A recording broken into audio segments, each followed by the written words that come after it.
Welcome to the Drew Yari Show.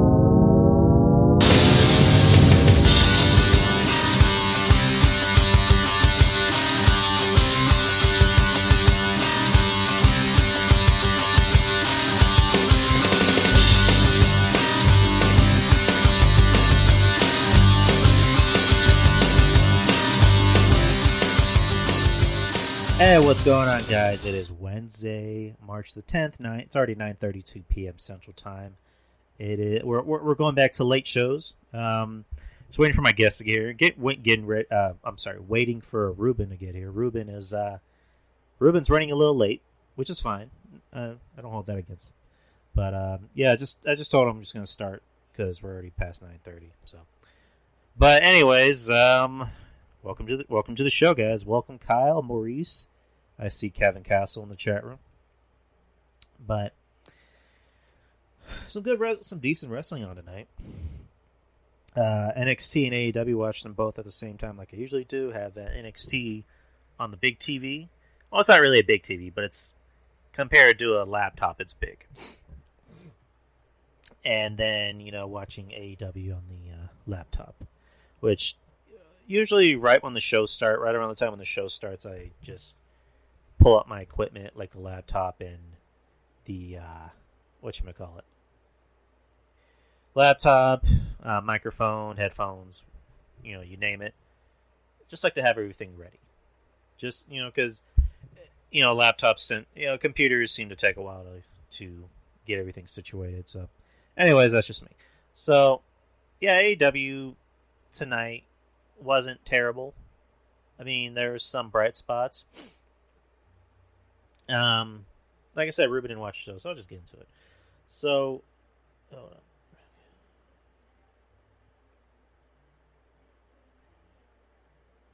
All right, yeah, Ruben. Like I said, Ruben just texted me. He said he'll get here when he's done. But, should I go match by match? The opening match was one of the Bucks. I forget who. Was it Matt? It was Matt versus Phoenix. It was an okay match. I thought it went a little bit too long, but I like Phoenix personally. That's just my opinion. I think he's really good. I like Penta, which we'll get into Penta later on in the show. I thought it was a decent opening match. I thought it was supposed to be for the tag titles, if I'm not mistaken. Because wasn't that supposed to be, I guess the deal was whoever won those matches were going to get an immediate title shot? I don't know. But we'll move on. Who do we got next? I should pull out the match card. Yeah, fuck it. We'll just go with the flow. You see, you had Cody in action. Or no, after that, you had a promo with Moxley and Kingston. Just talking about what happened on Sunday and just coming out right in the forefront and just kind of acknowledging it and not trying to look stupid. And just kind of, Moxley had a funny line saying, Impact Wrestling paid for it, which I thought was kind of funny. Moxley and Kingston, I like them. I would prefer them as a tag team, personally. They have very good chemistry together because obviously they're friends. They've known it wouldn't surprise me if they've known each other since they started wrestling. And I like them better as a tag team. I don't want to see them wrestle each other anymore. I want to see them as a tag team. They would be an interesting tag team together. But that's just me. Let's see what happened after that. You had Cody come out and wrestle an underneath guy, job talent. So he wins, of course. And Penta comes from the crowd, starts talking shit. And he has his translator. So now we're getting a Penta and Cody feud, which I'm happy. I wouldn't mind that because I like Penta. I think Penta should be used a lot better than he was already being used because, what is it, 2 years ago? Penta had a lot of hype on him. There's a lot of hype on him. He was the it guy. And then he gets to AEW and he's just another one of the guys. Which is, AEW in a nutshell. But now he's going to be a singles guy. Now he's going after Cody, which I don't mind. I think those two can go out there and have a good match, but the outcome is going to be what we think it is, or what we know it is. It's going to be Penta laying down for Cody Christ, because he died for all of our wrestling sins. Let's see. And yeah, it's Sting come out and talk, and then Lance Archer came out and talked a little shit. So I guess we're getting a Sting and Lance Archer feud, which I don't see how that's gonna work. I mean, as far as I know about Lance Archer, I don't think he hurts people in the ring, and he was in TNA a long time ago. He was Lance Hoyt in TNA. So I'm pretty sure they actually wrestled each other back then, or they came across each other. So I don't know. Maybe we'll see. I mean, because Sting is taking bumps, so we'll see how that works out. What do we have after that? Fuck it. I'm just gonna pull out the match card because I can't remember shit. I barely remember. It's weird. I can't even remember the matches. I just watched them. So okay, AEW. Hey, come on.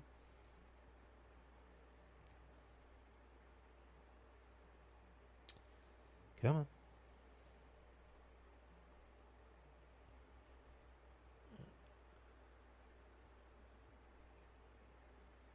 Okay, here we go.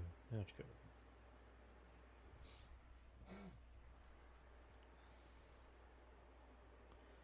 Alright.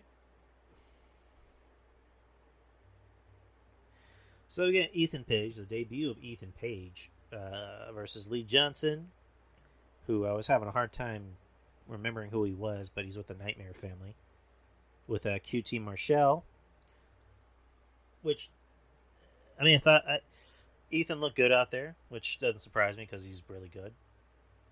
I think it's kind of weird when you're debuting a new guy and you have him have a competitive match against an underneath talent. I mean, because I don't know much about Lee Johnson. I've only really seen him twice, including this match. And he's, in Cody's faction. I don't know if that makes him anything special, but to me, he's an underneath talent. So if you're going to have Ethan Page debut, this should be like 3 minutes. 3 to 5 minutes. But then against AEW, every match has to be the greatest match ever. Everybody needs a shot. Even, underneath talent. Even, jobbers. But, I don't know. But, Ethan wins. And I whatchamacallit? Let's see. I kind of turned away because I saw Dustin in the match, or Dustin in the ring, helping Lee. And let's see, post-match, Page adds further attack to Lee, and QT does nothing. So basically, that's what happened. QT didn't want to help Lee, and Dustin came out and assisted, helping Lee up. So I guess there's trouble brewing. We're gonna get that Dustin Rhodes, QT Marshall feud that we've been pining for. Alrighty then. And then there was a thing with Adam Page where he gets on his whatever the fuck it is with the rest of the Dark Order.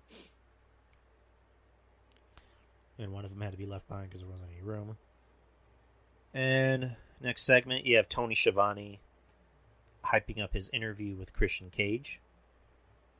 And Kenny Omega and Don Callis and the Good Brothers, or Gallows and Anderson, come out and just interrupt it. And Callis says, that we run everything, we run the show.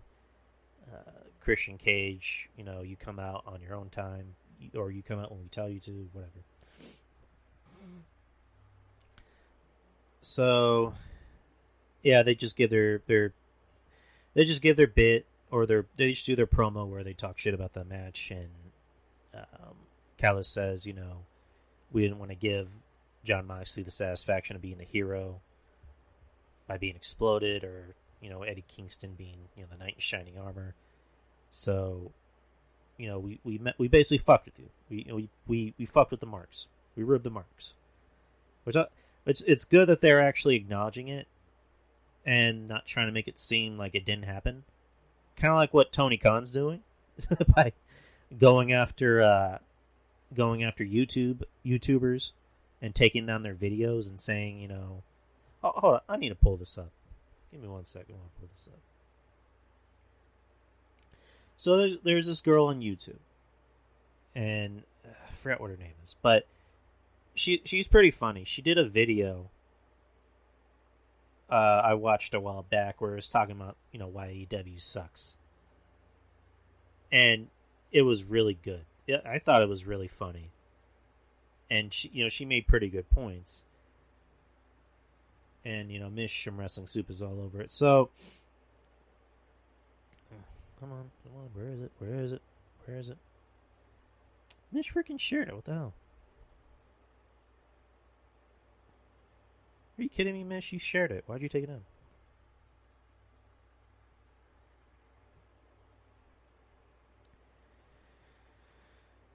Okay, here she is. Her name is Girl on Cinema. She's on YouTube. She reviews wrestling and movies and whatnot. So let's see what we have here.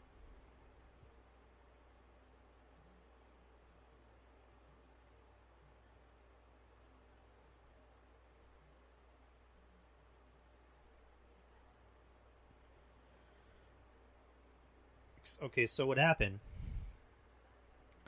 was that she was commenting on AEW like she usually does. She goes over the show and whatnot, and AEW went after the video. They didn't copyright strike it. They just demonetized it.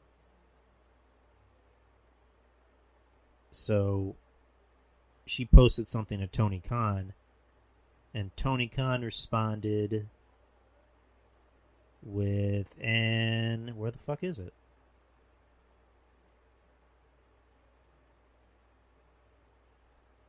So she said, did Tony Khan take off the comment?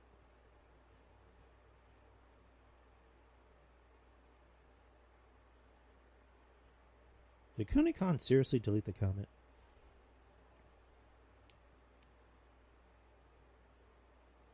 I think Tony Khan deleted his comment. Because I can't find it. Because it was all over Twitter. Because people were talking about it. And no, I can't find it anywhere. I think Tony Khan literally deleted his comment. Holy fuck. Okay, here we go. So here it is. So she puts up the copyright strikes that she got. And she put, hey, AEW, take my ad revenue. You obviously need it more than I do, but mark my words, this means war, at Tony Khan. Tony Khan responds with, hi, just saw your tweet. I'm sorry this affected your revenue. Is it possible to review the aforementioned clips like you've just listed? And it's just naming them. Without illegally pirating videos that I budget millions per month to produce. Okay. And then she responds with, oh, by the way, great pay-per-view.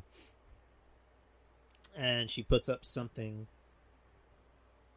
Okay, here we go. Purpose and character of the use, including whether the use is of commercial nature or is for non-profit educational purposes. Courts look at how the party claiming fair use is using the copyrighted work and are more likely to find that non-profit educational and non-commercial uses are fair.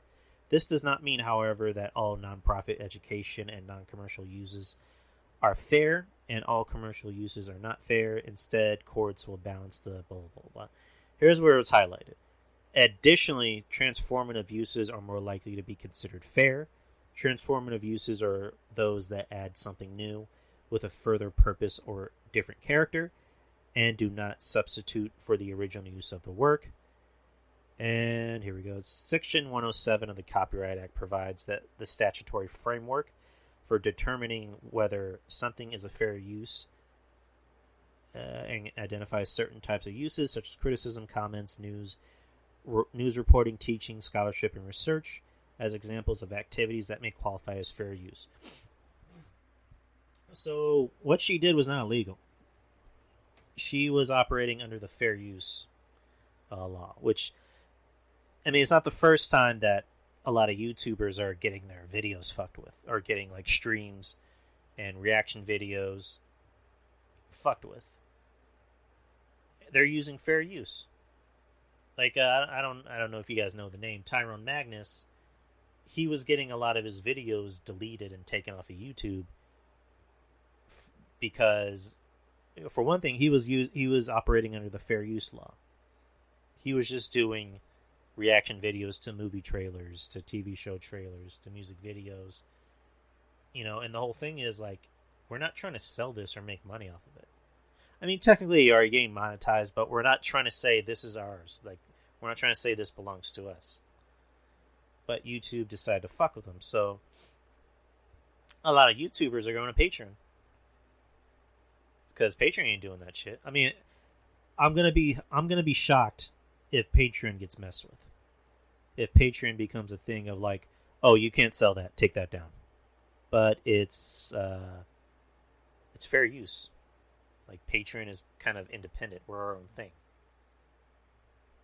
But anyways, yeah, this girl, what she did wasn't wrong. And then here's another weird thing. Here's another thing. Didn't the Young Bucks, like I read something, didn't the Young Bucks tell someone that they can post GIFs of the show? Whether it be like the regular show or pay-per-view? Like, didn't they tell somebody that? And then on Sunday, AEW made sure that people who were sharing GIFs or videos of the dud were completely taken down. So it's just like, wow. Like, this company is really, really, really, really fucking petty and just a bunch of fucking pussies. That's the best way I can describe it. Tony Khan has proven that he's not a man of his word. It's like, because I remember they're doing this to the Solomon too, the Jason Solomon, Solomonster, or whatever you want to call it, Solomonster, where he was reviewing the show, and his show is mainly audio, but I think that, like, you can see it live on YouTube if I'm not mistaken, and they're going after his show. So, I mean, because not to say that WWE is like innocent and they don't do shit like that, but you don't hear WWE saying, oh, okay, you can share videos, you can share GIFs, do whatever you want. We want the fans to have fun with the show, and you do the complete opposite of it. I mean, this does not make Tony look good. Not good at all. But anyways, let's get back to the show.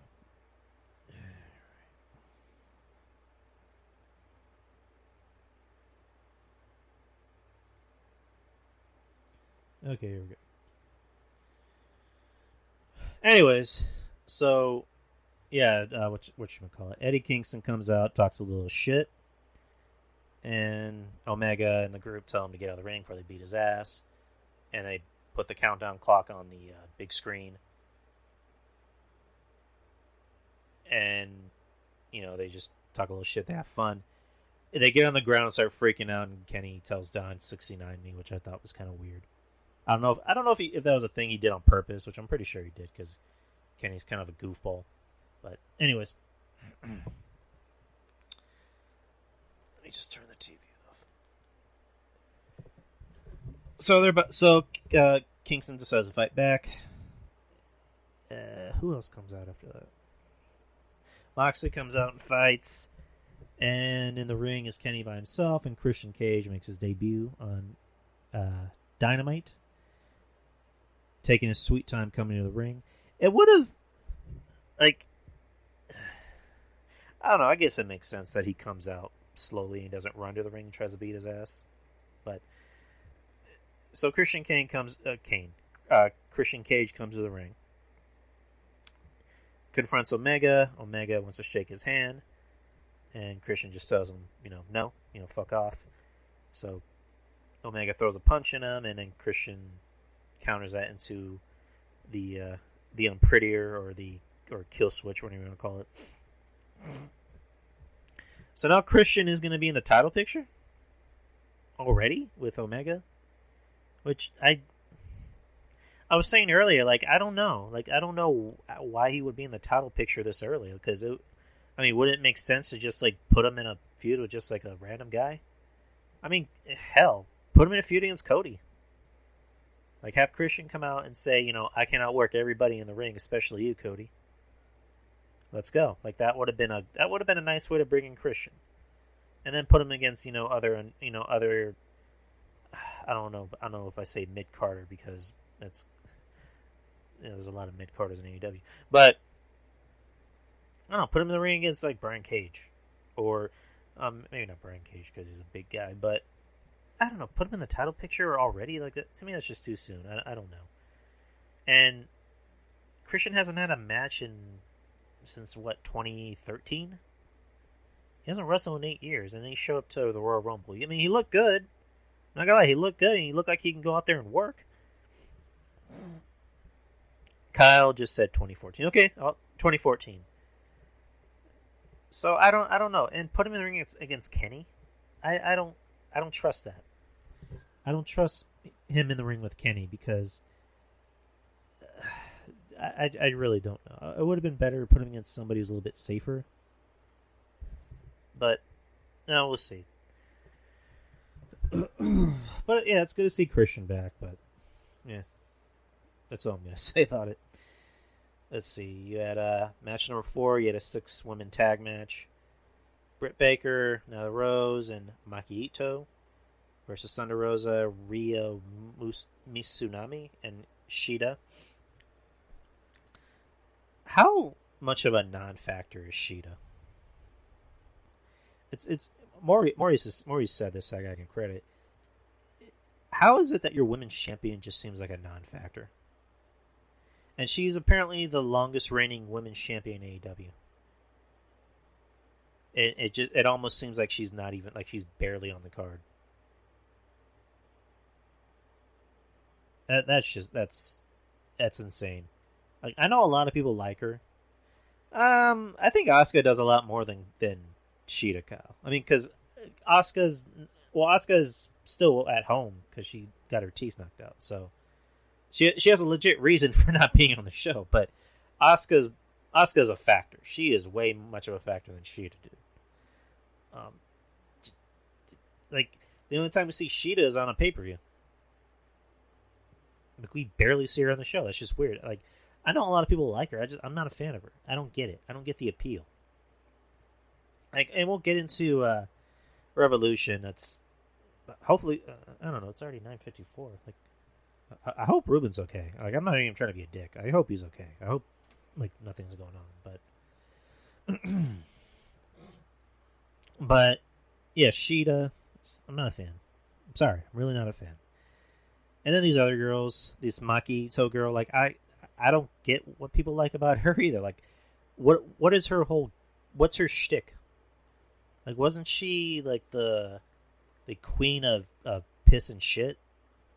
Like, that was her gimmick, and now she's coming out and singing. Is that supposed to be funny? She's not very good in the ring either. So, let's move on from that. And then Thunder Rosa got the win for her team. Next week is going to be Thunder Rosa and Britt Baker in a lights out non-sanctioned match, which sounds good to me. Hey, I like Britt Baker. I like her even more now. And I love Thunder Rosa, so that's going to be a good match. That's going to be a definite reason to tune in. Let's see. Then you had a bit with Matt Hardy and Private Party, which I'm just going to say it. I'm kind of done with Private Party. Like, to me, they're just not very good. Like, they're extremely green. Extremely green. Like who's the other guy that people like in Private Party? I'm forgetting his name, but they say he's pretty good. I guess he's good, but just the team as a whole is not very good. It's not interesting. They're not interesting to me. Mark Quinn. I guess that's it. I don't really know Maurice, but they're not a very good team. They're not interesting. They don't seem like they're ready for TV. Then again, there's a lot of guys on this show that aren't ready for TV, especially the women's division. That's another story. But yeah, Private Party, I'm kind of done with them. kind of deuces with him. I don't want to see him on my TV anymore. I don't even want to see Matt Hardy on my TV anymore. Like I'm kind of done with Matt Hardy too. Matt Hardy should have just, he should have just said yes to that WWE producer job. But no, he wants to go out there and almost get killed by Sammy Guevara. So then you had their main event, which was Scorpio Sky versus Darby Allin for the TNT Championship. I mean, this is as good as what you thought it would be. It wasn't really that great. I mean, I like Darby Allin a little bit more now. Scorpio Sky, he's good. To me, I see him and I just think of Roderick Strong. Like, he's good in the ring, but but that's about it. There's really nothing that interesting about him. But I still think it's weird that he won that match, that Sonic the Hedgehog coin match, when he's already had a title shot. Because the whole point is that it's the face of the Revolution. It's like, but you've already had a title shot. Like, isn't this supposed to go to someone that hasn't had a shot yet? But, I mean, the match was as good as you thought it would be. Allin gained the win. This was on at the same time as Cole and Finn, so you can imagine where my attention was, so I was doing my best to pay attention to this. But Darby wins, and after the match, Scorpio goes heel and starts going after his leg and beats the shit out of him. And that's that. So now we get to the last segment, which, closed out the show. Yeah, the Inner Circle come out, and after Sunday, I'm gonna try and wait for Ruben to get here so we can review Revolution together. But after Sunday night, Jericho and MJF got on and said, we're gonna have a war council. We're gonna talk about some changes that need to be made. The Inner Circle. And MJF said, I agree. So that kind of teased, is this going to be the end of the Inner Circle? Is this going to be MJF, usurping his role as the leader? So they get to the ring, and then they talk, and then, Jericho says we probably need a new recruit. MJF tells Jericho, we need new leadership. And that's when Sammy Guevara comes out. Jericho tells Sammy, I don't want to see you. You're dead to me. And Sammy says, after all we've been through, can you just listen? So Sammy put a camera in the Inner Circle's locker room to film everything that happened, that happened during the day, night, whatever. And so he fast forwards to MJF talking to everybody in the Inner Circle, minus Jericho, saying, tonight we need to get Jericho, off the throne, off his leader. Do you agree? And they all, fist bump MJF. And then Jericho turns around. MJF says, I didn't want you to find out this way, so get them, boys. And it looks like they're about to take down Jericho and Sammy, but then they turn around to MJF. MJF cowers in the corner like a little bitch. Jericho says, we're going to beat your ass. And then MJF says, I didn't want to take down the Inner Circle because I was too busy making my own. So let's go out. And out comes Wardlow, Tully, and FTR. And who was the other guy? Shawn Spears. So, another faction in AEW. Another faction because we don't have too many. Which, I like this faction because now we have an actual heel faction. We have that smarmy, kind of rich assholes heel faction. So they come out and beat the ever-living piss out of everybody in the Inner Circle. They handcuff Santana and Ortiz and Sammy and just beat the shit out of Jericho to where he gets color on him. And then Wardlow powerbombs him off the stage to the table. And it just ends with MJF's new clique. We don't know what they're going to be called. We're probably going to find out next week. But nice way to end AEW. Good way. Good way to end AEW. I'm glad MJF is out of the Inner Circle. I've been saying that for a while. MJF, he's to be under somebody else's thumb in another faction. That hurts him more than it helps him. So now that he's able to have his own faction, I'm interested to see where this goes. MJF needs to be the leader of his own faction rather than being in a faction, if that makes sense. But yeah, nice way to end AEW. It was the first time I watched an AEW show, and I wasn't completely disappointed and aghast. So, okay, it's already 10. Where the fuck is Ruben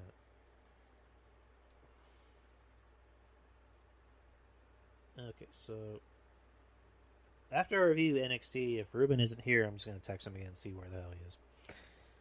Okay. So, NXT... What the hell? Where the hell are the results?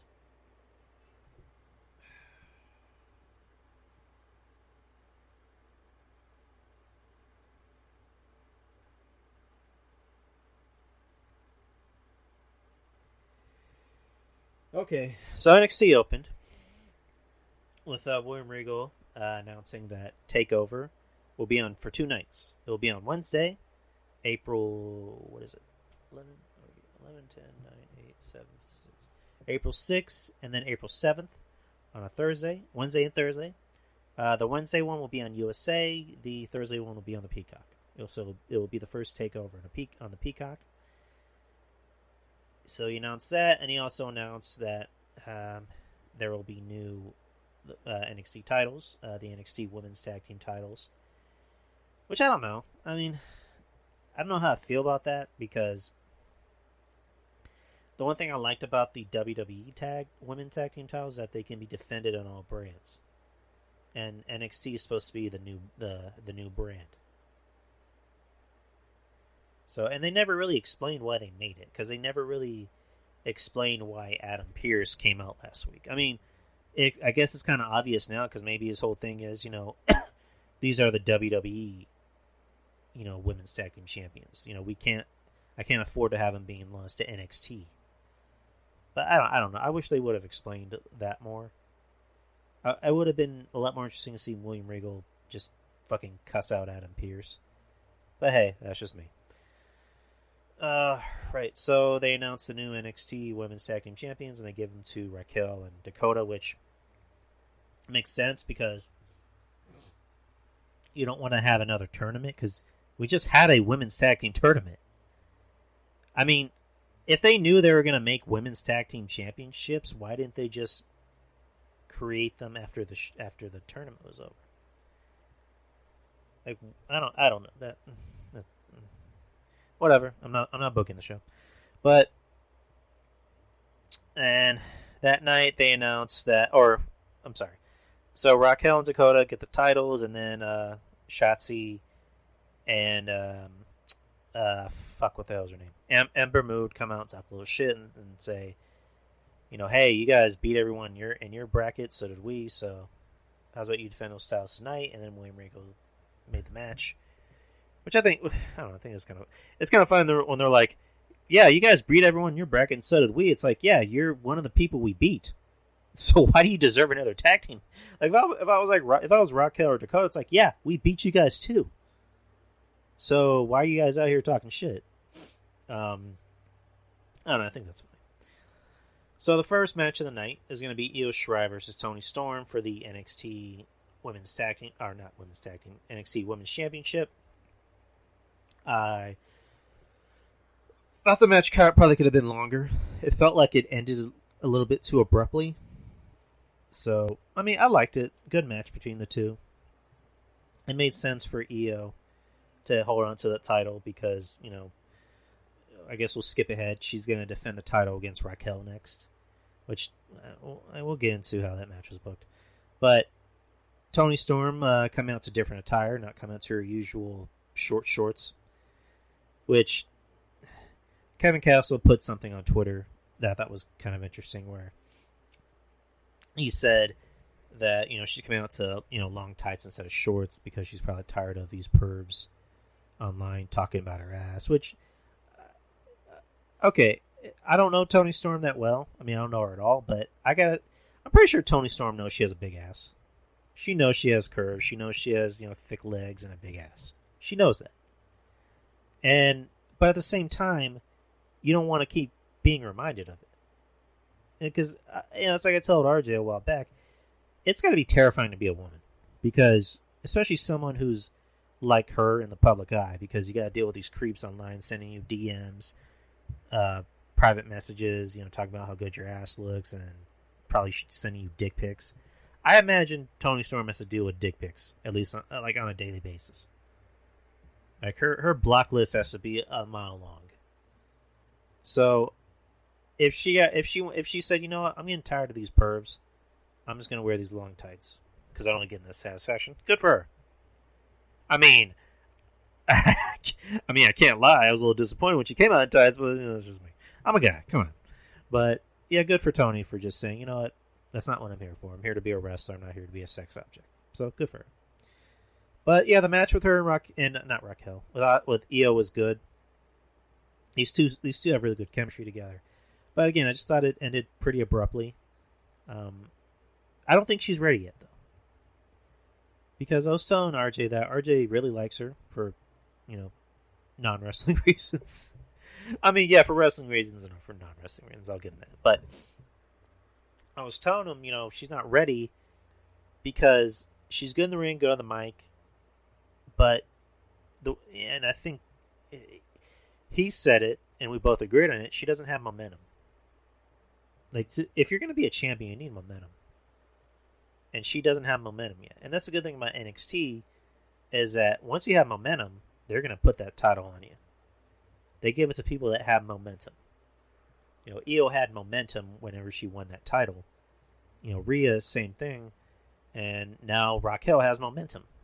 So, but we'll get into how the match was booked. But yeah, I like the match. Again, I just thought it ended a little bit too quickly for my taste. Let's see, a segment with LA Knight. Still think the name sucks. And he's going to debut next week. Yeah, Jake Atlas versus Pete Dunne, which I had some clothes in the dryer that I was checking on, so I missed that. You guys know me, I'm not a Pete Dunne fan at all. So when Pete Dunne's on my screen, I find a reason to not look at the screen. Let's see. One of the Imperium guys got on, talked a little shit, and talked about Timothy Thatcher, and said to join Imperium. Right. Leon Ruff talked shit to Swerve, so they're having a match next week. Now you got the Women's Tag Team Championship, NXT Women's Tag Team Championship, the first defense. You have Dakota Kai and Raquel Gonzalez, the champions, versus Shotzi Blackheart and Ember Moon. I was kind of going back and forth with whatever was on AEW with this match. I thought it was okay. I mean, I thought it was a good match. I mean, but then again, we've already seen this match. We've seen these two teams wrestle, so it really wasn't anything we haven't seen before. But it just kind of was what it was. And then Raquel and Shotzi get the win. So now Raquel and Shotzi are tag champions. Dakota and Raquel just literally didn't just not really win the titles, but they just got the titles. So what the fuck? I thought it would have been a lot better if, I don't know, but it would have been a lot better if if William Regal was about to hand them the titles, and then Shotzi and Ember say, you guys are gonna earn those, or I don't know, but I mean, it's just, I think it's kind of odd that they gave them the titles and then they just took it away, and now they're putting Raquel in the main event title spot, which that was expected, and they're all going to court and play, but it just seems like it's rushed. Like, it's very piss poor booking, or like to quote Jim Cornette, lazy booking. So, but yeah, I'm glad to see Shotzi get something, because I love Shotzi. You'll never hear me say a bad word about Shotzi. Ember Moon, as long as I get to see Shotzi, it's all that matters. So I'm glad Shotzi has a championship. I'm glad Raquel's moving on. So, let's see what happened after that.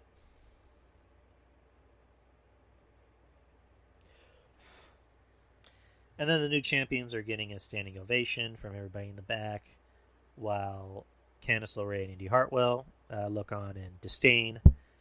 Johnny Gargano comes up and says, "Where's Austin?" Austin says, "Did you pay the therapist off?" And Johnny Gargano starts getting him hyped, saying, Dexter never liked you. He said that you're annoying.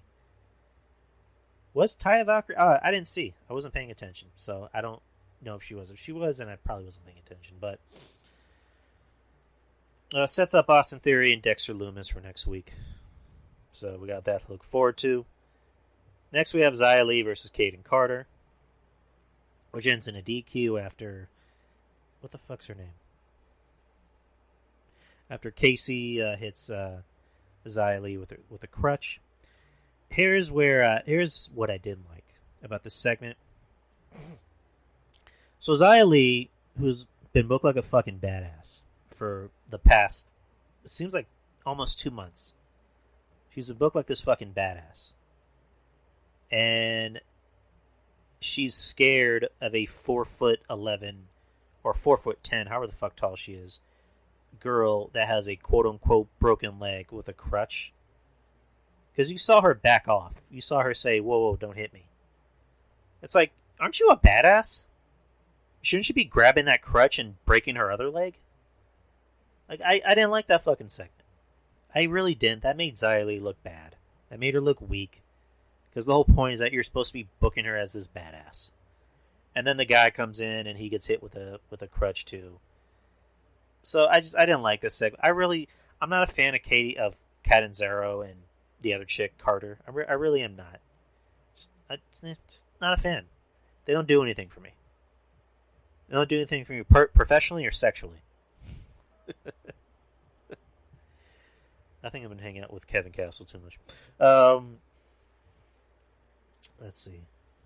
Nothing after that. So we get Jordan Devlin doing a quick little promo, saying, I'm the real Cruiserweight champion. So how's about I defend the Cruiserweight title against, the fake Cruiserweight champion, and then we'll determine who the real Cruiserweight champion is now that the travel ban over here has been lifted. Which I'm kind of happy for, because I've been saying for the longest time, Escobar needs to get that title off of him. They need to get that title off of him. It's doing more harm than good. After the match with Cross, he is bigger than that title. Like, to me, he should... Alright, Ruben said he'll be on in 5 minutes. So, yeah, Escobar, he should be in a feud... He should be in, like on the top of the card. Or in top of the card, matches with Adam Cole. He should be wrestling Finn. He should be wrestling Johnny Gargano. He should not be defending the Cruiserweight title. He's outgrown it, like, badly. And I've been saying, it's like, you look at your Cruiserweight champion, he's bigger than he's more physically imposing than your NXT champion. He's more physically imposing than your North American champion. So, it looks like this is going to lead to a takeover match, which I pitched last year. But obviously this was before COVID, where, Escobar wins the title, but then, what's his name? Devlin comes back and says, I'm the real Cruiserweight champion. And, again, like Shawn Michaels and Razor Ramon, who's the real Intercontinental champion? But we got that to look forward to. So,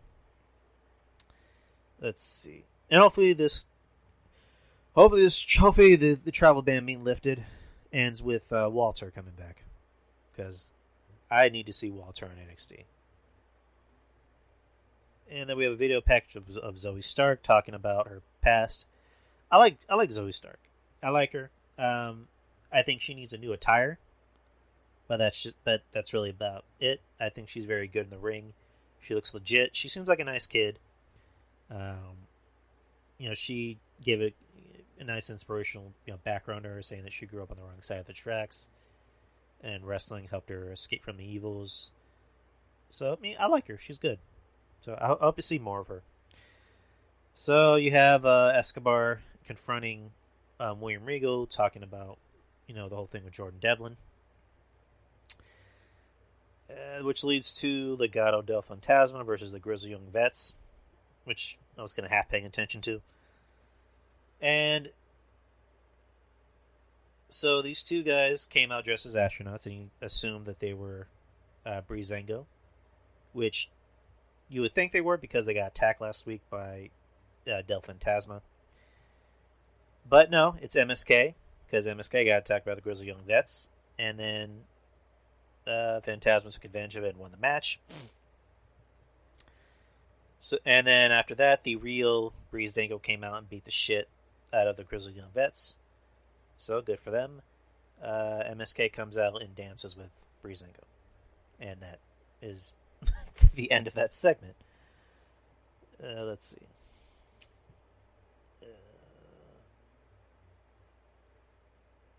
Okay, so we got the main event title match. You got Finn Balor versus Adam Cole for the NXT World Heavyweight Championship, or just the NXT World Championship, whatever you want to call it. NXT Championship. There you go. Again, these two don't disappoint. I mean, you never have to worry about Adam Cole or Finn Balor having a bad match, especially when they're wrestling each other. I mean, these two work well together. They match up well. They wrestle well against each other. They're obviously friends. I mean, I wouldn't be surprised if they were friends in real life. So they had a really good match. I liked it. I mean, you really can't say anything bad about the match. I mean, was there anything special about the match? I mean, not really. I thought their last encounter for the title, which was, the finals, for the title, I thought that was the better match between those two. But, I mean, this match was still good. I can't really shit on it. It looked like Adam Cole was possibly going to win the match. Then Kyle O'Reilly, who's doing his best impression of a greaser from The Outsiders, makes his return to NXT. And then Finn takes advantage of the match and wins. That's weird. Kyle coming out wearing a jean jacket and jeans with high-top Converse and a Metallica Ride the Lightning shirt, which I thought was pretty dope because I think I have that same shirt. And he just starts beating the shit out of Adam Cole. He has to be held down by 7 referees, I guess. I counted 7, by the way. I see Ruben in the chat. Made it home. All right, Ruben, get on.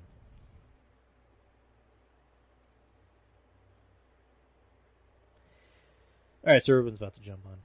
But, yeah, the match is good. And, hey, what's going on, Ruben? Yo, what's up? You're late, by the way. I'm playing. I know. I am super duper late. It's all good, bro. I was entertaining the masses. Gotcha. So what are we talking about right now? Maurice, that's Ruben, not Monty. But I was just... Hey, that's my nickname. That's my nickname on the show. So Ruben will be Monty. I'm sorry, but I was just reviewing the AEW show tonight, and then NXT. You didn't get to watch both shows, did you? No, but I did get to. I heard what happened. While I was on my way home, I was able to see some of the spoilers, like what happened on both shows, like the notable things that happened on both shows. Right. Both shows are actually decent. I mean, they had good endings, but I was literally already finishing up with NXT. I guess I can just review them again, which is no problem with me. But I'll just go by the more like memorable moments. But with NXT, I was just saying, Finn and Cole had a good match, which I mean, it's not surprising because those two can have good matches together. Of course, like those two are just money matches. Like those two can wrestle, definitely put on a good wrestling match. So that is like to expect less. Yeah, like we know they can pull a good match. Yeah, it's just because like I like the last match that they had, a little bit better, which was the finals for the title. But yeah, this match was good. I can't complain. And then during the match, Kyle O'Reilly returned. I was saying Kyle O'Reilly looked like he just came off the set of The Outsiders. Oof. which I actually like The Outsiders. One of my favorite movies. I like the book, but I like Kyle. He looks like a greaser. He looks like a greaser. I just gotta call a spade a spade. But, I mean, with everything that's going on, like you expect them to be disheveled and just like not himself. You know, he has to go through that metamorphosis, especially with everything going on. So to match the look to what's going on in the storyline, it makes sense. Like we have that issue in wrestling where something terrible happened, and then the next week they're like, "Oh, well, I'm out here skipping and jumping and smiling." It's like, you got your ass beat. Why are you smiling? yeah, and so he comes in, and him and Adam have a nice little fight, or just not really a fight. Kyle's just beating the shit out of him. He's about to suplex him, and it took, what is it, like 7-8 referees to just hold him down while Adam runs away. And then Finn's in the ring by himself, and then the camera just pans to him going, "What took you so long?" And it's Cross right there, which I like that Cross didn't just attack him, because I like how Cross is just like, we're going to fight, but we're going to fight, on the actual day. And I like how they book Cross as, I don't even want to say he's a heel. I think he's just, like I've always said, like he's a very gray area guy, because he has his own agenda, and the only person that he cares about is Scarlett. Yes. So, but I like how he doesn't do the whole "I'm going to attack you while your back is turned." Like he's like, when I attack you, you're going to be facing me, you're going to be looking the whole time. So that was a nice way to end the show. As far as like the rest of the show, William Regal announced that TakeOver is going to be 2 nights. Of course, as the reports were saying, and tag team titles. I'm still, when I watched the match last week, and it was a good match until the ending, and I was like, come on now, like this fuck finish. WWE loves their fuck finishes, and it never like gets you intrigued to what's going on. It's just more like, oh, we don't know what to do, so we're just gonna do some fuck finish because we're trying to be clever when we're not actually clever.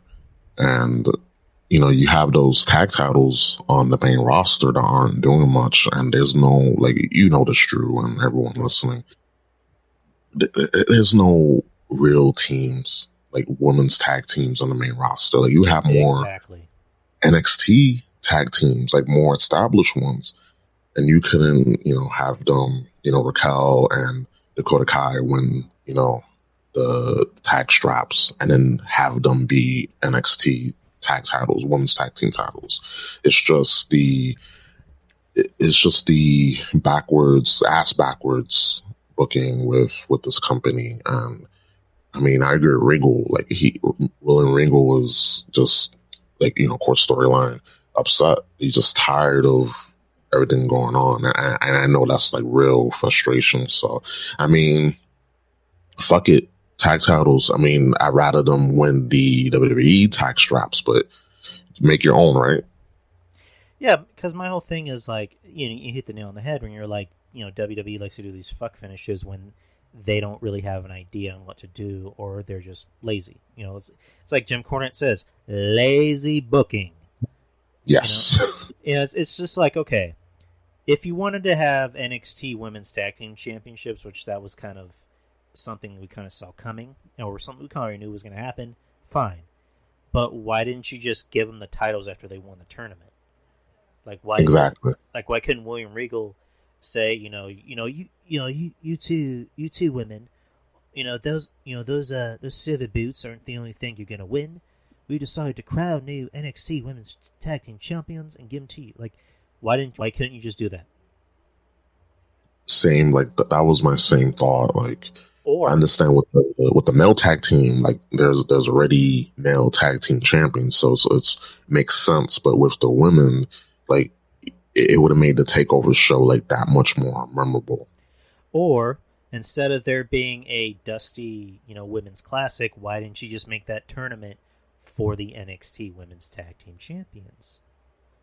There you go. Because I said this on a show a while ago with the real Monty Maurice, where I told him, I told him, instead of just, because I didn't like the whole Dusty tag team class to begin with, like, instead of a Dusty Classic, which is already kind of absurd in its own right, why not just have, like, your own King of the Ring? They got to bring that back. They need to bring that back. I don't know why. Like, they have a lot of ideas that they can go back to, fall onto, and they just refuse to just say, hey, like, let's do the King of the Ring. Let's, and this just with the main roster, just with WWE in general, like, why just go with these ham and egg, just BS ideas when you have King of the Ring, you have all of these different match stipulations that you can just do, but not have them like TLC have it at the end of the year. You have an Elimination Chamber after the Rumble. You have all these Extreme Rules after WrestleMania. You can just get all that out of the way, like just stop and just stop all these gimmick pay-per-views and just have have these matches when they mean something. But they just refuse, and it's very lazy. It's like, oh, well, it's just about that time of the month where we just do Elimination Chamber, and like the Chamber's dead, Hell in a Cell dead, all these pay-per-views dead, King of the Ring dead. Look what they're doing with Baron Corbin, dead. Yeah, they wasted that opportunity on that fucking Rube. It's like, ugh. Yeah, yeah, just it's weird. Like, not AEW, NXT is doing a lot of, I guess, WCW stuff because they did Halloween Havoc. Like, did WCW ever do like a tournament deal? Because I don't remember. Not from my knowledge, no. Like bring back Starrcade. Like, make Starrcade a AEW takeover, and have that be your big tournament. Like, I don't know. That's just me. But it's just, we make so much sense. My bad, Drew. We have a lot of ideas because we're consuming the product. We're, watching the network. We're finding old YouTube clips and like, hey, like, that's a good idea. Hey, like, why don't they do this? And it's like, it's on their damn network. It's like they don't watch their own product. They don't go back to, say, hey, like, we have this whole catalog of content from going back decades, and it's like, why not go and just put these ideas, but then put a modern twist, put a 2021 twist to it. But I think they're just afraid. They're just afraid and lazy, mostly lazy. When you have a lot of laziness, when you have a lot, it comes laziness. I don't even think it's afraid. Yeah, like you said, it's just laziness. It's just like, let's do these ideas. They work. And it's just like, no, they don't work. It's lazy booking at its best. Yeah. We rag on AEW all the time, and deservedly so, but it's like WWE isn't innocent. They do a lot of lazy booking too, and unfortunately it's seeping into NXT, which sucks because NXT was always better at booking. And with a lot of these matches that we're going to see on TakeOver, it's like, yeah, we're glad to see them, but it just seems like they're being handled very piss poor. Like, it almost seems like they're rushing it instead of just saying, like, we knew this was going to happen. We knew these matches are going to happen, but the way you're getting there is kind of lazy. Like, for example, we can just skip to the match.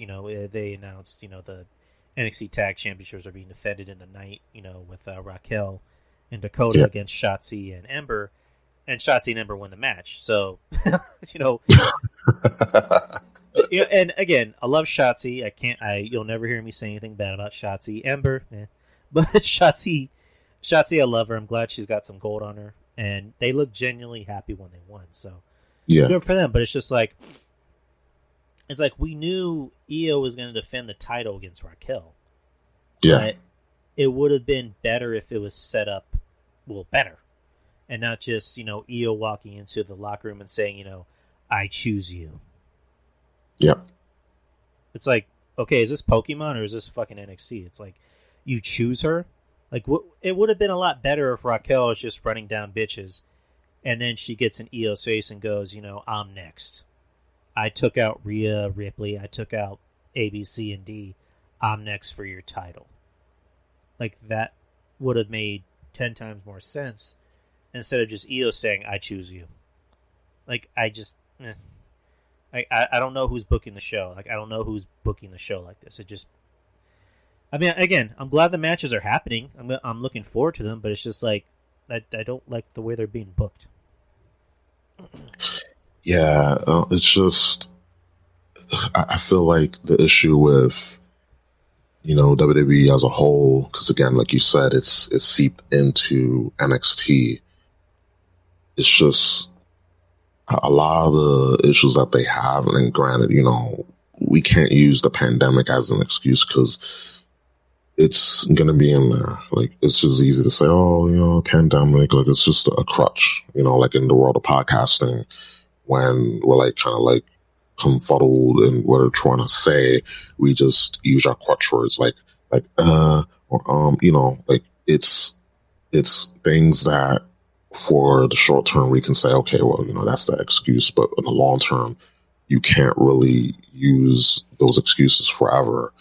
And you just have people in creative that they just make things so difficult, like not only with NXT, but look at the main roster. Like, and I know this is an NXT AEW review because I do want to talk about what happened at Revolution on Sunday night. We'll get there. Yeah, but it does not feel like WrestleMania season. It just feels like, it's just like Battleground or Backlash. That's how it feels like. It doesn't feel like, oh my God, like we're going to have fans at WrestleMania. We're going to have the Hall of Fame back. We're going to have, a week-long block of shows, wrestling shows. It doesn't feel like that. It just feels like another filler. Like WrestleMania filler.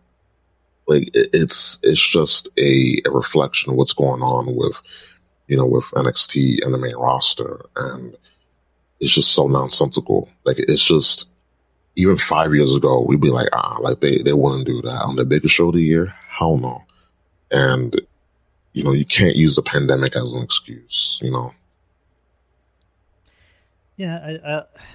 When do you think the lazy booking started? Like if you had to think of a year or a time when they just really got lazy with this booking, like when do you think it started? I mean, when they started making all that money with, with these deals with, USA Network, Fox, with Fox and the Saudi Arabia deal, the Saudi deal, like that's when they started just being lazy, just falling asleep on the wheel. And it's like, well, you have all this money and you look at the numbers, like I always say, like regarding anything, you look at the money, follow the money trail, and you see when the WWE was getting all these money deals, you saw the decline in content, you saw the decline in just quality pay-per-views. It's the more money WWE makes, the shit quality you get from this company. Exactly, because before, when they actually had something to fight for, when they're a privately owned company, they had a lot to fight for. So they weren't making the big bucks. They didn't have, guys making money solely off of merch. And then, when you had the Austins and, the Rocks, they were making their merch money. And then when they became a publicly traded company, it just became a thing of they just got too comfortable, especially when they're making the deals with USA or Saudi and now the Peacock. Yep. And then you hear, Vince or Stephanie saying, this is our best year financially. We're making a lot of money. And it's like, yeah, but are the shows good? Like, the ratings are bad. Yes. The shows aren't very good. You're not creating stars anymore. It's just they're making money in spite of themselves. It's scary that money trumps everything. It supersedes quality TV. Like I have my nostalgia trips, and I look at like from the late 90s into the early 2000s. I think like that was the golden era from 1997, and just in terms of wrestling to 2006, maybe 2007. That's like the golden era. That you have, Attitude Era, you have the Ruthless Aggression, you have, even you can sprinkle in TNA and things like that. Like the early days of TNA, minus all the Jeff Jarrett stuff, but you had so much good content overall, and it's just like you look back and it's like, damn, like what was things like the Attitude Era, Ruthless Aggression Era, and even after era after the Ruthless Aggression Era, like was it that bad? Because what we have now, like bigger production, just more money. You have all the time in the world, but is it really like? Are we better off now? Because it's just the decline in product. It shows. And to be honest, on Monday night, I was like, you know what? Let me watch Raw. I fell asleep. When I woke up, I saw Randy Orton spewing up black goo again, and I'm like, damn, like they really like Prometheus and the Alien series, like the bad Alien movies, right? Because they must really like they just have this assumption. I'm like, what's all this black goo? Like, is this leading to something? And I was loving the feud, and I'm going off topic, but I love the feud, but they just drag it on and on and on, and that's just in the main roster and just with WWE as a whole. Like, they just drag things on. When they have something good, they drag it on. When they have something horrible, I think they just drag it on even further. So it's scary. Like, I feel like in overseas wrestling is hot, but in the United States and in the West, it's just done. It's done. Do you think, one of the many problems is the writers, because wrestling should not have writers, like, because they're treating it more like a TV show rather than a wrestling show, and technically it is a TV show, but it's just like it's wrestling. Wrestlers, when they talk, they need to sound more like genuine. I mean, because granted, a lot of people might need help to talk, but if any, give people bullet points, because I have an idea to pitch is like, get rid of these Hollywood writers, and why not just have the agents write the show? Why not have the agents and the producers that are actually wrestling people write the show, instead of these Hollywood writers that were, I was the seventh writer on The Walking Dead, and that was one of the bad seasons. It's like, why should you be telling Drew McIntyre how to talk? It's just oh Lord, it's just like if you're trying to have writers for a wrestling show, why not have wrestlers or ex-wrestlers or people that have been in the business before in the wrestling industry? Like, exactly. It makes a lot of sense. But again, we're speaking too much sense, and you see this a lot. Like, we'll have, and granted, we have people in the internet wrestling community that tend to think that they know a little bit. They think that they know more than what they actually know. But most of the time, majority of the time, a lot of the ideas that we do offer, like, it makes sense. It's not like just half-ass or like a whatchamacall, like one of those like all like what if scenarios. Like, we can have wrestlers from the past that been long gone, like, oh, we can have this person versus that person, but wait a minute, this person A is dead. Like, for example, Macho Man versus CM Punk, that'll be a good match. And promos, like, promos will blow anything out the water like that we got now. But Punk doesn't want to wrestle, and Macho Man is dead, got wrestle salt. So it's like, as long as it's not anything like that, like stuff that's sensible and with what we have, like, performers, we have the right talent, the right circumstances, we can do it. But if I feel like a lot of times when it comes to the IWC, we tend to like have this like, oh, like what if like we just if you want to have these dream matches, just play. I mean, one of the good WWE games, the 2K games, because I know like the last one was just garbage, but go and play one of the recent ones. Just have one of the recent ones. You can have like whatever dream matches you want. You can like, I don't know, there's mods. If there's like a PC version, do that. But you gotta have things within reason. And I feel like, when it comes down to it, we need to have things in just reasonable things and things that make sense. Yeah, exactly. But let's get into the pay-per-view from this past Sunday, and we can kind of use what was happening on tonight's show, because tonight's show was kind of basically the fallout from the pay-per-view. AEW Revolution was this past Sunday. The pre-show match was Dr. Britt Baker and Maki Ito, who was her new partner, not new partner, but replacing Rebel in the match. Yeah. Went up against Riho and Thunder Rosa in a tag match. The match was 14 minutes and 50 seconds. I was talking about Maki, so I'm not impressed, or I don't really like her personally. Yeah. Like I wasn't really too sure what her gimmick is supposed to be, because if I seem to remember correctly, and correct me if I'm wrong, okay, and she's supposed to be, didn't she say that she was like the queen of shit and piss?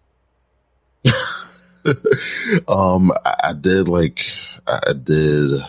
I don't say like a going down the rabbit hole, but I did go down like her Twitter, and she has foreigners that don't know the English language too well, but they do have a grasp of curse words, basically that. So that's number one. Like she's like I don't know if you play fighting games, but there's this fighting game, King of Fighters, and there's this female fighter. She's like in her like early 20s, Yuri, and she's like pint sized, but she has like an attitude, like an edge to her, and that's kind of like Maki Ito. That's like kind of like her, sticking the middle finger, and I mean. Some of her stuff seems believable, others don't. But I see the charm. But it's like, it's another Japanese wrestler. Like she's a music idol, a pop idol, and she did get fired. So that's like the whole, like her whole thing, her stick. Right. And to be fair, when she came out on the buy-in, not the main card, the buy-in, she did get pop. She had a big pop. And, mind you, you have like 1,000 some odd people there, but she did get a pop. And I'm like in my head, why wasn't this match was way better than, I would say swap the tag team battle, the Royale, tag team battle Royale with the women's tag match. Swap them. So you have the women's tag match on the main show, and you had I don't know, but I'm not the booker. I don't have the book, so I don't have the book. But you're not Booker of the Year like Tony Khan. No, I'm not. Like apparently, like this guy is a Booker of the Year. He's done good, but I feel like this is like as honest as I can be. Like they're just hyping up Tony Khan, and yes, he's done good, but I feel like a lot of what he's done is just overhyped because he signed Sting. All they have is all the New Japan buddies, and there was a bit of a charm about New Japan back when we had to deal with Roman Reigns and Triple H main events at Mania. I was like, oh, what's on New Japan Pro Wrestling? It was that bad, but I felt like that kind of like washed, like it just had its time, like after a while. Okay, like New Japan, you had the Bucks and Omega and Bullet Club. I was like, it was cool for a minute, but yeah, that's kind of how I feel with this fandom with Tony Khan and everything, just with the signings and everything. It's just, it feels so inside. Oh, we have these people, like only the people who are in the know who these people are, and it's like that's not helping. That's really not helping matters. Yeah, and also I'm kind of done with these like schoolgirl Joshi Japanese girls. Like I am too. Like let me try to explain it better so people Yeah. try to misconstrue what I'm saying. I like Io Shirai. I like Asuka, even though I'm kind of getting tired of her a little bit. Just her character, not her as a whole. I like Kairi Sane, and Sheeta's not my cup of tea. I'll just put it that way. But these girls like Riho, these girls like Makito, to me, that I'm kind of tired with them. I'm kind of tired of them, and I guess we can blame Kenny Omega for that, which we talked about that pretty thoroughly last week. But I'm kind of done with them. I kind of would not see them. It's just I'd rather have actual women, like women that actually look like wrestlers on the show. Yes. I had to say I agree. Like what RJ said last week, that I don't know if it was RJ, but it was someone. Maybe I'm getting them mixed up, but if I am, I'm sorry. But I heard someone saying that because of what we're seeing on AEW's women roster, we appreciate women like Io Shirai. Right. And even though Asuka, and I'm an Asuka fan, you know this, like, right.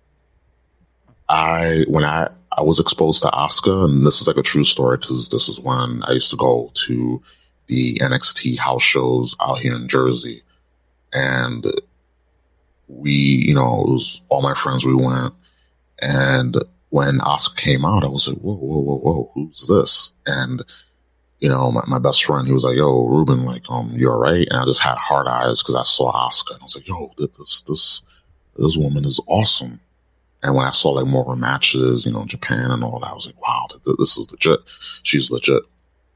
But I don't really get that with a lot of these, women like Riho. And I mean, Karushita, she's the exception to the rule, but you just have all these no-name Japanese women's wrestlers, and it's like, well, I can see why people like them, but it's like mainstream. Can you have them in the mainstream? I feel like you can be more mainstream with Asuka and Io if you play your cards right than a lot of these women in AEW, these Joshi wrestlers. And like I feel like we just hype up women's Japanese women's wrestlers because of like Asuka and Io Shirai and Kairi Sane. And I like Kairi Sane. Like, she has a bit of charm. She has a bit of charm, and she weighs more than Riho. She and this I'm talking about Kairi Sane. Kairi Sane weighs more than Riho, like straight up. Oh yeah, definitely. There's no chance in hell that Vince would ever allow someone like Riho on his television. Oh hell no. Mm. Is this a fan? Is she lost or something? My little girl lost. she lost in the Thunderdome, and I'm like, no, Vince. This is Riho. She's a Joshi wrestler. What? A Raw wrestler? Joshi. Is that a company? Should we buy it? No, Vince. No, Vince. She's one of the wrestlers on the show. Huh? Who? What? Are you sure?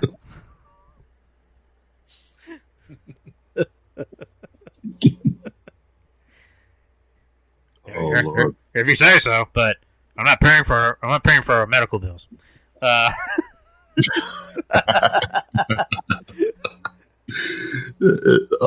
It's true. Like, you look at her, and I got the girl for suck. It's with Riho. I mean, in the beginning, I got her charm, that underdog, but her winning, her being the first AEW Women's Champion, I was like, and I felt like having Nyla Rose, I felt like her time wasn't, it wasn't her time. I felt like down the line she could have been a contender and even won the belt. But having Riho and having Nyla Rose be in contention, and both of them out of them winning the belt, that was just a bad look. That her winning the belt was just a sign of how the women's division was going to go. I felt like they could have gave it to Britt Baker, but of course she was a babyface, and also at the time Britt was kind of green, so true, very true. It's like night and day how she is now, because she's one of the better women on the show as far as her character goes, and she's improved in the ring. At the time, she wasn't really that great, and she was still being the leg slapping babyface. So, but I mean they really should have given it to Nyla once you look at it, and why they gave it to Riho, I will never know why. I mean, we kind of do know why, but we can't really prove it. But yeah, Maurice is saying Baker and Rosa should be good. So yeah, next week is going to be Britt Baker and Thunder Rosa in a lights out non-sanctioned match. Ooh, oh baby, that should be good. That is that's something I'm looking forward to.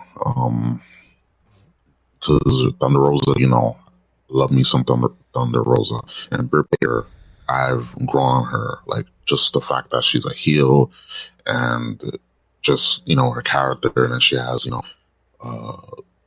Rebel Reba, and it's just that great dynamic with those characters, with Baker and Reba, it's just, it fits. And being a heel, like her being a dentist is not a baby face thing. That's a heel gimmick right there. Like, people hate going to the dentist. Oh yeah, because everybody hates the fucking dentist. So yeah, I hate going to the dentist to this day. Even just do like a simple cleaning, I fucking hate it. Yeah, I went for a cleaning and they ended up pulling a tooth, and it was like, oh, we're gonna put some anesthesia. They put the long needle in, and I'm like, okay, let's do it. And then I felt everything, and they even like it was, I kid you not, guys. The doctor, he went, the dentist, he got up on the chair, like not like on top of me, that I've been like, oh, whoa. But he like got like over, like a bit over me, and he like pushed the scalpel where he's gonna pull out the tooth. He just pulled it down. I'm like, ugh. I was expecting to have a nice day off, and I was like, man, like I respect dentists and what they do, but man, that day, it was like, fuck dentists. So you gotta have dentists as heels. You can't have them be baby faces. Like And you just, again, I wasn't even thinking about that until you pointed it out. I'm like, yeah, she plays a good heel, and she's a dentist, so that makes her even more of a heel. Yes. I mean, I'm pretty sure Britt Baker's a sweetheart. Her and Adam Cole play good heels. Her and Adam Cole play good heels on TV, but they're sweet. I gotta imagine that they're sweethearts off of TV. Yeah, that's the funny thing. Like, a lot of heels, they tend to be very nice people outside of that. Like, in real life, they're like really caring and compassionate and just down to earth people. So I feel like to be able to play good heel, I feel like you gotta be a very nice guy, like off the scenes, a very nice woman off the scenes. So that dynamic works well. But what, like, overall, before we like get into like the nitty gritty of the pay-per-view, last Sunday. What was your overall thoughts of the pay-per-view? Well, I was gonna save that for after the exploding sparkler match. Okay. But well, before that. I'm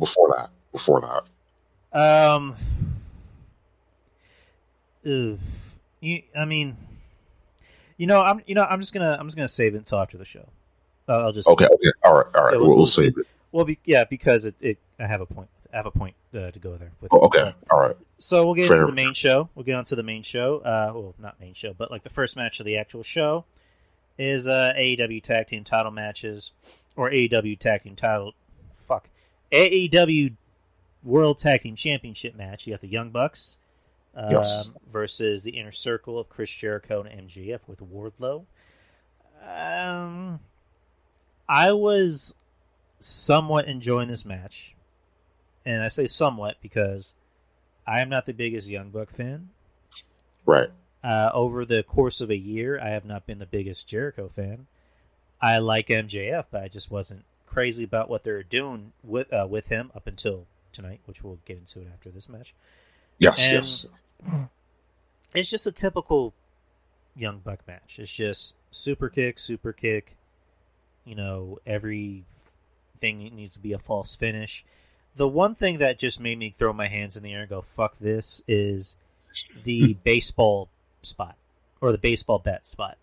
When Jericho hit one of the Bucks, I forget, is it Buck Hogan or, Pie Face Buck, in the back, and MJF goes for his pile driver, whatever you want to call it, and then pins him, and the Buck kicks out, and that's when I just went, fuck this. Oh God! And then the Young Bucks win, surprisingly. But go ahead. Yeah, of course. Like if this would have happened in WWE, we'll be on Twitter just lambasting Vince and Bruce, and rightfully so. But it's like when the Bucks do it, when it's the VPs of the company doing it, or your beloved favorite wrestler, like it's it's okay. Like, it's fine because it's our favorite. But if it's just WWE or anyone else, we'll shit the bag on it. And I feel like wrestling fans nowadays, they're not consistent in their critique and their criticisms. And that's why you have this, because no one is saying, hey, like, if you're going to get hit with a baseball bat, if you're going to get, again, it's gonna be a theme of the show, but especially with the main event and after what happened. Well, after the main event, but it's like you have these big spots, and they're like, just kick it out too. It's like, this is why people can't get into wrestling. At least work it in the match to where it's believable, rather than just trying to get your shit in 100% of the time, and then it's fake. It looks phony. It looks like choreographed ballet, and I don't blame you for tuning out. Like, to be honest, I was not looking forward to this match. I was looking forward to mostly the ladder match, Matt Hardy and Adam Page, and the main event. I was looking forward to those matches. Everything else is like, if I watch it, I watch it. If not, no worries. But just those three matches specifically, I wanted to watch. And the announcement, of course, which we'll get into that. we'll get into that. But this match I was not like that crazy about. And it's like, you expect after their father gets the shit beat out of him on Dynamite a few weeks back, you expect, man, we're gonna go out there, no flips. They're still gonna flip, but not too many flips, not too many kicks. Just go out there and just raise hell, because that's your fault, that's your blood. So the dynamics of this match was just like, it didn't exist. It's like what I was saying earlier. You have something terrible happen to Babyface, and then the next week they come out just jovial, smiling, laughing, kicking it, skippity skip and whoop-de-doo. It's like, like, your father got the ass beat. You should be, and it's for the world titles, it's for world tag team titles.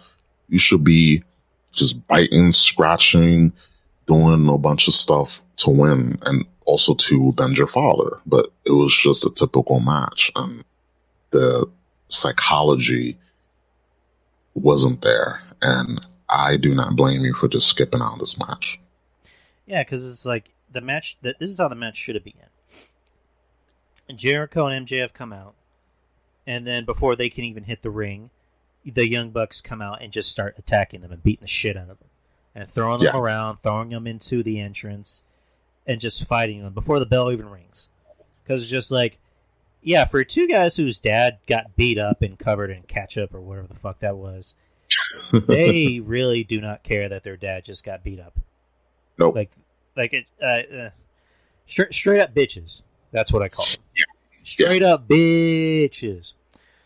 So later on the night, the Alex Marvez interviews the Inner Circle and asks them what they're going to do next. And then Jericho and MJF say that they're going to have a war council and talk about, changes being made in the Inner Circle. MJF says, "I agree." Very sinisterly, if you ask me. So tonight in AEW, it was not the main event, but like it was to close out the show. They have their little council, and then Jericho suggests that they need a new member. MJF says, "No, we don't need a new member. We need new leadership." And then that's when Sammy Guevara comes out, and Jericho's saying, "What are you doing out here? I don't want to see you. You're dead to us." Blah blah blah. Sammy Guevara says, "After all we've been through, can you just listen to me and look?" So he shows a video on the big screen, and he put a camera in the Inner Circle's locker room. So he fast forwards through everything, that they did during the day leading up to, the big segment where MJF comes in and talks to the Inner Circle guys minus Jericho and says, "Listen, we need to get Jericho out of leadership. Who's with me?" And so everybody sides with him. And, fast forward to that. MJF tells Jericho, "Chris, I didn't want you to find out this way." And tells the rest of the Inner Circle to go attack him. But the Inner Circle turns around because their allegiance to Chris. And it looks like they're about to beat the shit out of MJF. And MJF is, scared, cowering in the corner, crying, saying, "Please don't beat me up, blah, blah, blah." Because I wasn't trying to take over the Inner Circle. I was too busy making my own. And the lights go out. And out comes Wardlow, Tully, Sean Spears, and FTR. And everybody just starts beating the ever-living shit out of Inner Circle, while MJF is just perched on the top rope watching as everything goes to plan. And they just start beating the shit out of Jericho. Jericho actually got some color on him, so cool. Oh, nice. Good. MJF takes his diamond-studded ring, or whatever you want to call it, and punches Jericho right in the face. And Wardlow powerbombs Jericho off the stage onto a table, and it ends the show with the new faction standing tall. So, nice ending to AEW. I gotta say. Yeah. When I was like viewing like spoilers and whatnot on my way home, and I was like, you know what? That is a good way to end the show, because you needed something big, and the fact that they're trusting MJF with leading a faction like that, and you have someone like Tully Blanchard to be that buffer and a mentor, and you have Wardlow, like we were talking about last week. Like Wardlow, he's big, he's a big bulky dude, but he can move. He has the look, he can wrestle. This is what he needs, and you can definitely bet down the line you can definitely have like a storyline with Wardlow down the line. It's built in, and it's a great way to, instead of have Jericho being kicked out, to have MJF lead his own faction. This is brilliant. This is the type of stuff I want to see. Not this convoluted BS, overly complicated stuff. Just simple. Hey, I have a plan. oh, you found out what my plan was, but I have a backup plan. Like, that's what we want. We want twists and turns, things that make sense. We want, you have your factions, right? But you'll have like the building up. Like MJF, he's a young star. He's going to be in this company for the next like 10, 15 years. You need to build around guys like this because he's young as hell. Jericho, he's going to be here maybe like a year or two. Bucks already established they're bulletproof. You gotta build stars, and you gotta build up storylines like this, and the twists keep on coming. Like yes, like just to sum it all up, yes, like this is what I want. Yeah, exactly. I'm happy with it because with MJF, he should be running his own faction. He should not be a part of a faction. Yep. He needs to be the guy, not just one of the guys. And him being in the inner circle, the end game was eventually he's going to turn on Chris. He's going to want to try and take over the group. And now it's, like you just said, I had a plan, but I also have a backup plan. So I'm fine with this. I'm fine with the new Four Horsemen. There are rumors that they were going to start their own, new Four Horsemen. The rumor was that they were actually going to bring in Nick Aldis instead of MJF. Ooh. But I'm glad it's MJF because, Nick Aldis has made it clear that he's all NWA. He doesn't want anything to do with AEW. So yeah. But Yep. that's another story for another time. But yeah, I'm glad. I'm happy where this is going. It's a good way to end AEW. It's like you said, I was tired of the comedy shtick. Like MJF obviously has good comedic timing, but his comedy lies more towards like sarcasm and the fact that he's just a cynical dick. And he can obviously sing, judging by the dinner party shtick. But Yeah. I don't want to see MJF doing that shit all the time. Like, Agreed. MJF needs to be treated like a star because he is a star. So we'll see where this goes. This is obviously going to be a double or nothing, big time match. So we'll see. Again, it's a wait and see type of shtick. Yeah. Next match, you had the Casino Tag Team Battle Royale. I'm sorry, Casino Tag Team Royale for a future AEW World Tag Team Championship match. Ray Phoenix representing Death Triangle wins. I was not too pleased with it because, I like Jungle Boy. Jungle Boy is one of the few things about the show that I like. It's a weird thing with Jungle Boy. It's like they give him these big matches, and then they take away the heat. Yes. It's like we're gonna make it look like you have an opportunity, and we're gonna take it and give it to someone else. It's like, and it's gone. Yep, and it's gone. it's like what was it that meme that South Park make? And you're gonna have a title shot, and it's gone. Yep, there you go. Exactly. Like Jungle Boy again, like MJF. Jungle Boy is a star.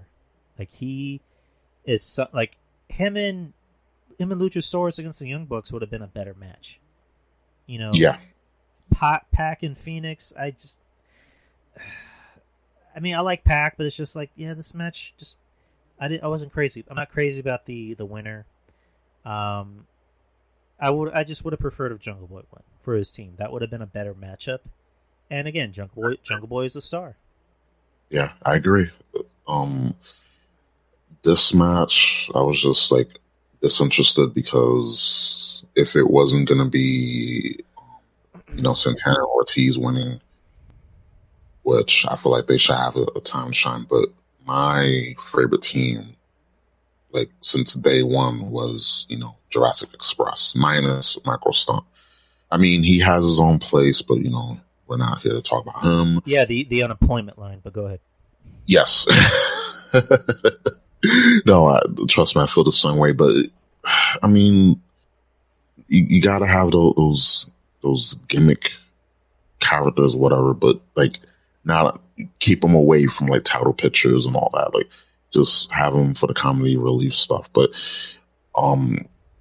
Jurassic Express, like that team, and I understand like Luchasaurus had like a lot of injuries and whatnot, and it sucks because he's money.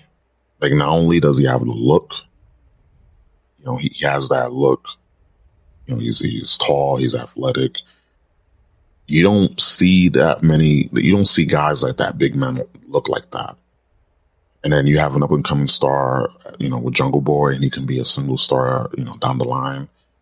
But it's like, what are they doing? Injuries aside, like, what are they doing?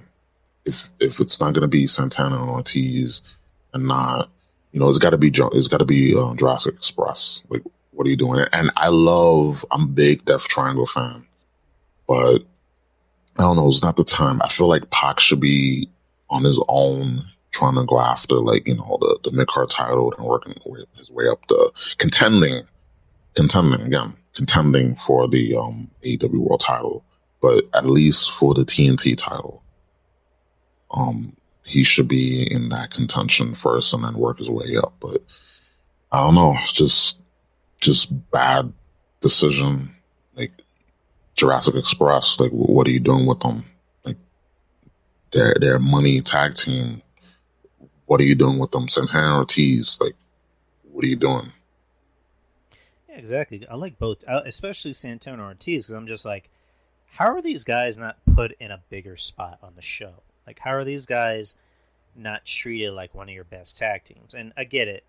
Inner Circle, they got to do Inner Circle stuff, and they're not going to get a title shot anytime soon because they're going to be, in this feud against MJF's group, which I'm looking forward to. But pretty soon, you're going to have to let these guys break away and do their own thing because they're really fucking good, and because I remember a while back, and this is, AEW and, the early years, I forgot, was it Santana? Santana gave a really good fucking promo one time. Like, he was talking about his past. He was talking about how his dad is blind, and he's coming off as a sympathetic babyface. I'm like, this guy's supposed to be a heel? Yeah. Like, boo, your dad can't see. Boo. Yeah. It's like, am I supposed to boo this guy? Because this guy's really good. This guy is a good talker. He's sympathetic, and he's good in the ring. And, and again, Ortiz, used to do all the crazy kind of goofy faces, but he kind of toned that down. But it's just like, how are these guys not a tag team that you want to put over? And then eventually you're going to have, because they wanted to bring in Thea Trinidad as possibly their manager, which would bring back that LAX, group. Yeah. I will be all over that. Like, please, please bring her in, because I feel like that's what they need. Like, eventually, they break off. I feel like Selena, Selena, she shouldn't be wrestling. She should be a valet. Like, she can do like wrestling spots, like in matches. I'll do her Karana, whatever. But she can definitely be that manager, for that team, to give them a little heat. Like, you got that eye candy, but she can also draw heat. So, and when Aleister Black finally leaves that fucking prison, that broom closet in WWE, like, oh man, just the money. Like, if AEW gets their hands on Aleister Black, aka Tommy End, it's over for WWE, because if they play their cards right, they can definitely build up this big star alongside MJF and Jungle Boy, guys like Scorpio Sky, etc. Oh my god, it's just, oh Lord, it's so much. It's just so much like potential, but I feel like you got to be careful with signing too much people, because I'm looking at this match card here with the Casino Tag Team Royale, and it's like, Jesus, they have 2 or 3 teams for Dark Order. I'm like, wow. That didn't make any sense, because like, here's Dark Order, and here's Dark Order, and here's another Dark Order, and look at that, it's Dark Order. I love it. It's like, Jesus Christ. But next match, you had the AEW Women's World Championship. That's what it says on here. You had Hikaru Shida, the women's champion, versus Ryo Mitsunami. I saw a lot of people talk about how great this match is. I saw people that I thought had better, I guess, whose opinions I valued a lot. Right. Not to say that anyone is stupid for liking this match, but it's just like, really? You thought this match was the best AEW women's match you've ever seen? Mm. And it's just like, maybe I'm just a dick and I hate everything. But it's just like, I didn't see it because it's like, I've never seen this Rio girl wrestle. So she begins the match, or the way I remember she begins the match.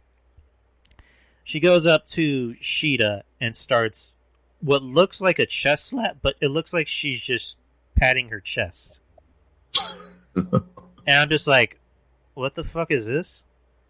And it's like with the Young Bucks thing with the baseball bat. That's what really took me out. I'm just like, okay, if it's going to be this kind of shit, then I don't care.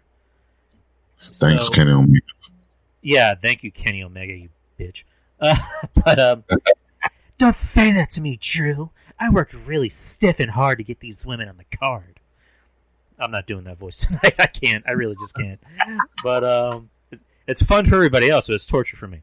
Yes. But yeah, Sheeta, I'm not crazy about her. It's like Maurice said a while back. How is it that your women's champion is barely on the show? Yeah, that still gets me to this day. Like, I understand she doesn't have to wrestle every week, but she has to show up, like, do promos. At least if she's gonna wrestle, of course, have her win, unless it's, you know, a bigger name, but at least have her appear, like, something. But that's what happens when you just rely on these Joshi women's, like Karashita. She's great, like, you know, as far as everything else, like, compared to everything else. If it's not Britt Baker and Thunder Rosa, it's like, who else do you have? So it's like, you gotta, like, I feel like they gotta, after this, you know, this match, of course, Karashita, they're retained, but it's like, what's next? Like, I feel like they need to get the title off of Karashita, because I'm sorry, you know, Karashita, she you know, she looks pretty, she's Japanese, but she's not marketable. And this is from a fan of hers. You know, she's not marketable. I feel like Asuka is much more marketable because she understands the role. Like, hey, like, I'm in WWE, like, I gotta do A, B, and C as far as marketing and promoting. And Asuka has more depth. She has more personality. You know, like, mind you, I'm talking about NXT days, like, early, like, just her whole NXT run and then her early WWE main roster run. But it's just, the problem is, like, you just have good wrestlers, but no good characters, no personalities. It's just like, oh, I'm a good wrestler, or I'm Japanese. It's just, and then you have, you know, Ryo Mizunaki, which, you know, I'm sure, like, I saw her, you know, her match, and it's like, well, no one knows who she is. And of course the marks will be, oh, you don't know who Ryo Mizunaki is? I'm like, no. And I even got shamed. Oh, you missed a good match. I'm like, she was the Joshi princess of the Tokyo Hall. It's like, I missed that part. So I mean, okay, but, you know, that's, I don't get it. It's like, okay, she's you know, really good, but she's not well known. Like, no, sure, you can go with the fact that, oh, she has, you know, she wrestles good, but what else? Like, I'm tired of good wrestling. Listen, I love good wrestling. I love wrestlers that can tell a story, good psychology, but we need a little bit more than that. We need more talkers, more characters, more this and that. We can't have, you know, we can't have just, you know, good wrestlers, you know. We need more than that. Good wrestling isn't gonna carry a show if there's nothing for people to try to, you know, something for them to get invested in. yeah, exactly. Because And on a side note, Craig decided to take a shit and disconnect. But anyways, I have Spreaker playing. So the only thing is we kind of need to be done before the 3 hours is up. So we're at 1:53. So we can make it work. But anyways, yeah, I agree with you because being a good wrestler just simply doesn't work. This Sheeta girl, she's good, but it's just like she's not working out. She's not really working out that well because Britt is by far maybe your best character and your best woman on the show. Because she can talk, she has a good character, she can get good heel heat. Maybe dating Adam Cole has kind of rubbed off on her, which is a good thing. Good thing. You got someone like Rosa, good character. She has a good character. She's good in the ring, but I think the thing that may be holding her back is the fact that she hasn't signed a contract. She's still under contract with NWA, so that might be the only thing that's holding her back from getting a bigger push. But I don't know. We'll see how this works out. But next match, she had Miro and Kip Sabian versus the Best Friends, Orange Cassidy and Fuck Taylor, in a tag team match. Let's just make this quick because I don't really care about this. I can just sum this up. Go ahead. Next. There we go. Next match, you have Adam. I was going to call it Adam Cole. Adam Page versus Big Money Matt Hardy. In a big money match, the winner receives the loser's 2021 first quarter earnings. I thought the match was okay, but you asked me what my thoughts about the whole show were. Here's my whole thoughts: is a lot of the matches had good beginnings but bad endings. And yes, we're going to talk about bad endings when we get to the main event. But this match was good in the beginning because I love Page. But he needs to be a star, and they're obviously setting him up for the future to face Kenny at All Out or All In or whatever you want to call it. Yeah, but he is a guy that I've always said he can be on WWE television tomorrow. Definitely. He has a great look. He's not terrible on the mic. A lot of people say he's terrible. He's not terrible. He's pretty decent. Nah, he's okay. He's decent on the mic. He's passable. We'll just put it that way. And he's great in the ring. And that slingshot, lariat, I think is probably one of the better finishes in wrestling today. Yes. And Matt Hardy, we can talk about Matt Hardy however we want to, but at this point, I think Matt Hardy is kind of in the point of his career of it is what it is. That's the best way to describe Matt Hardy. During the match, maybe it's because I was paying...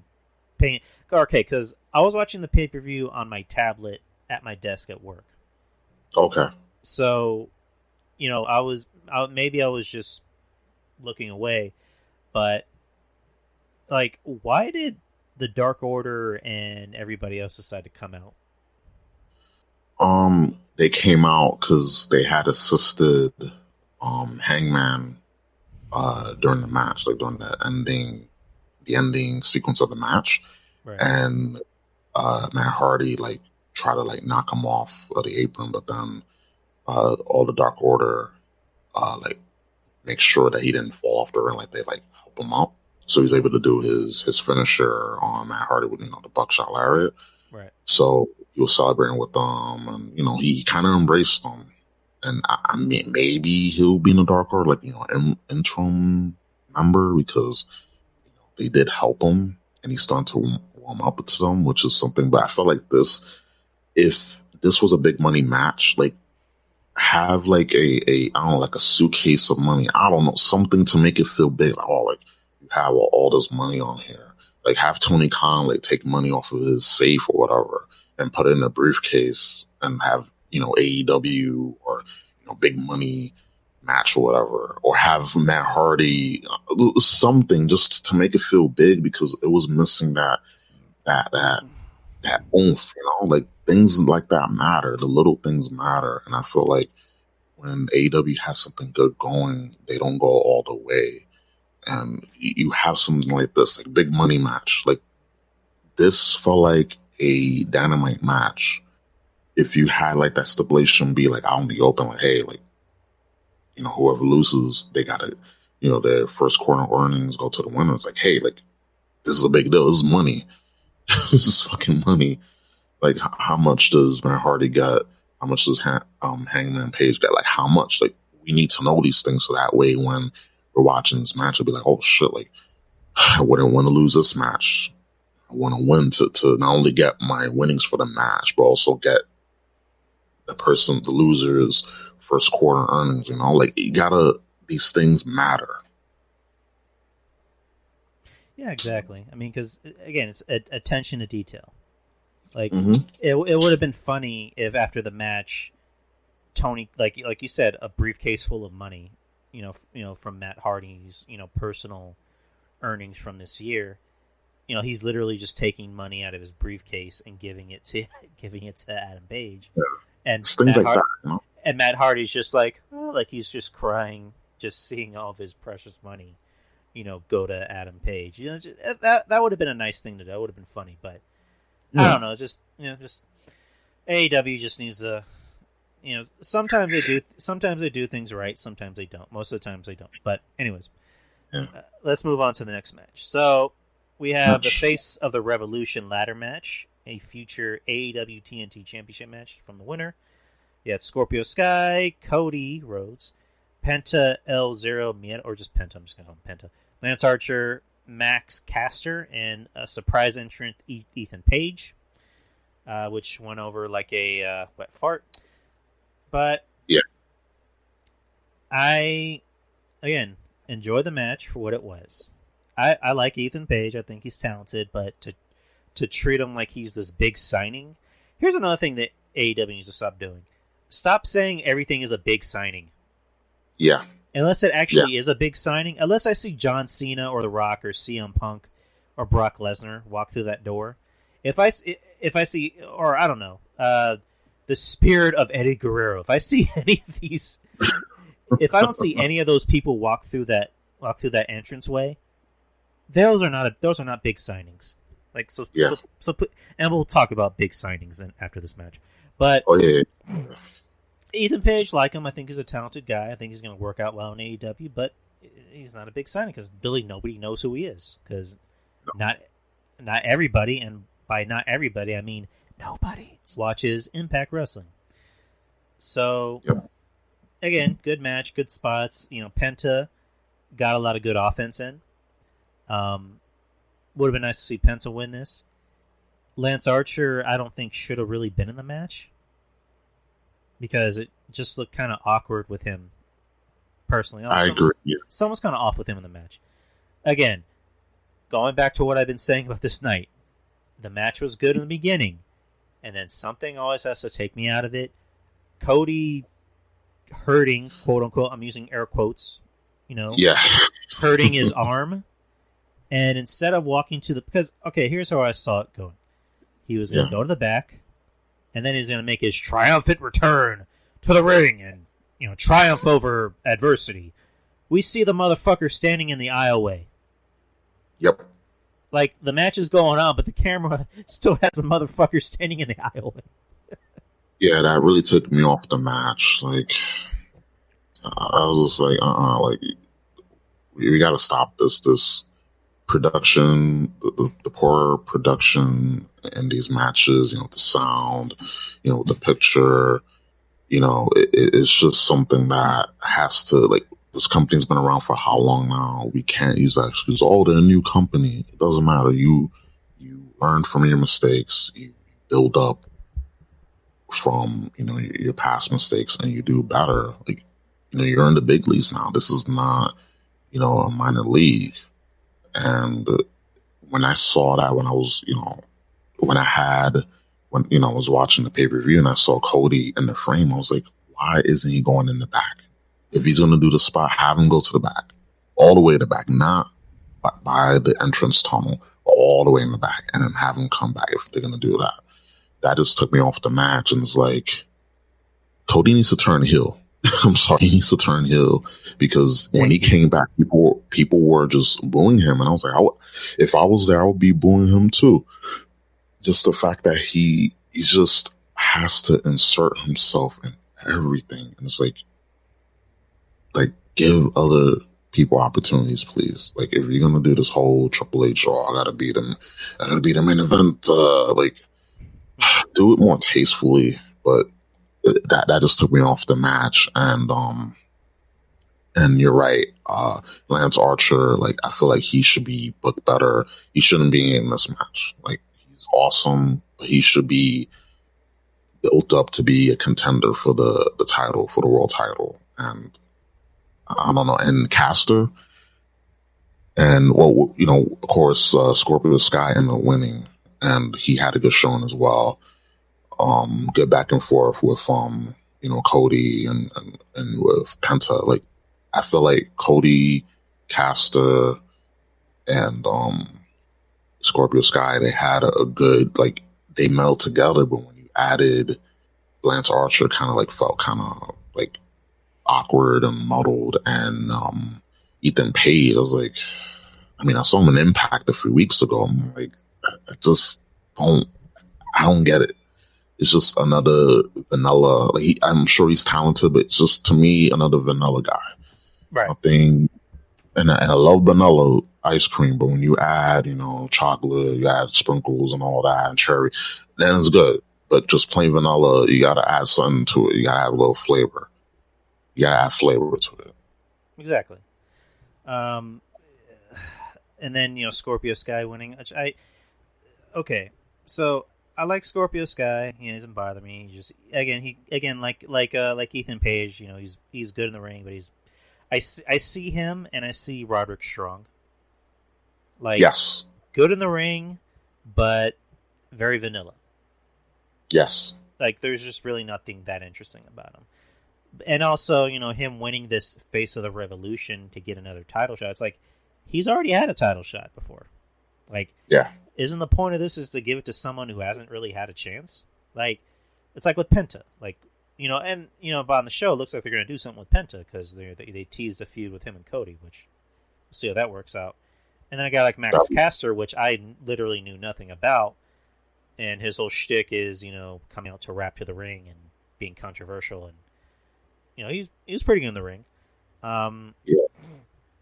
But, just to me, the match was okay, but it just felt like a spot match.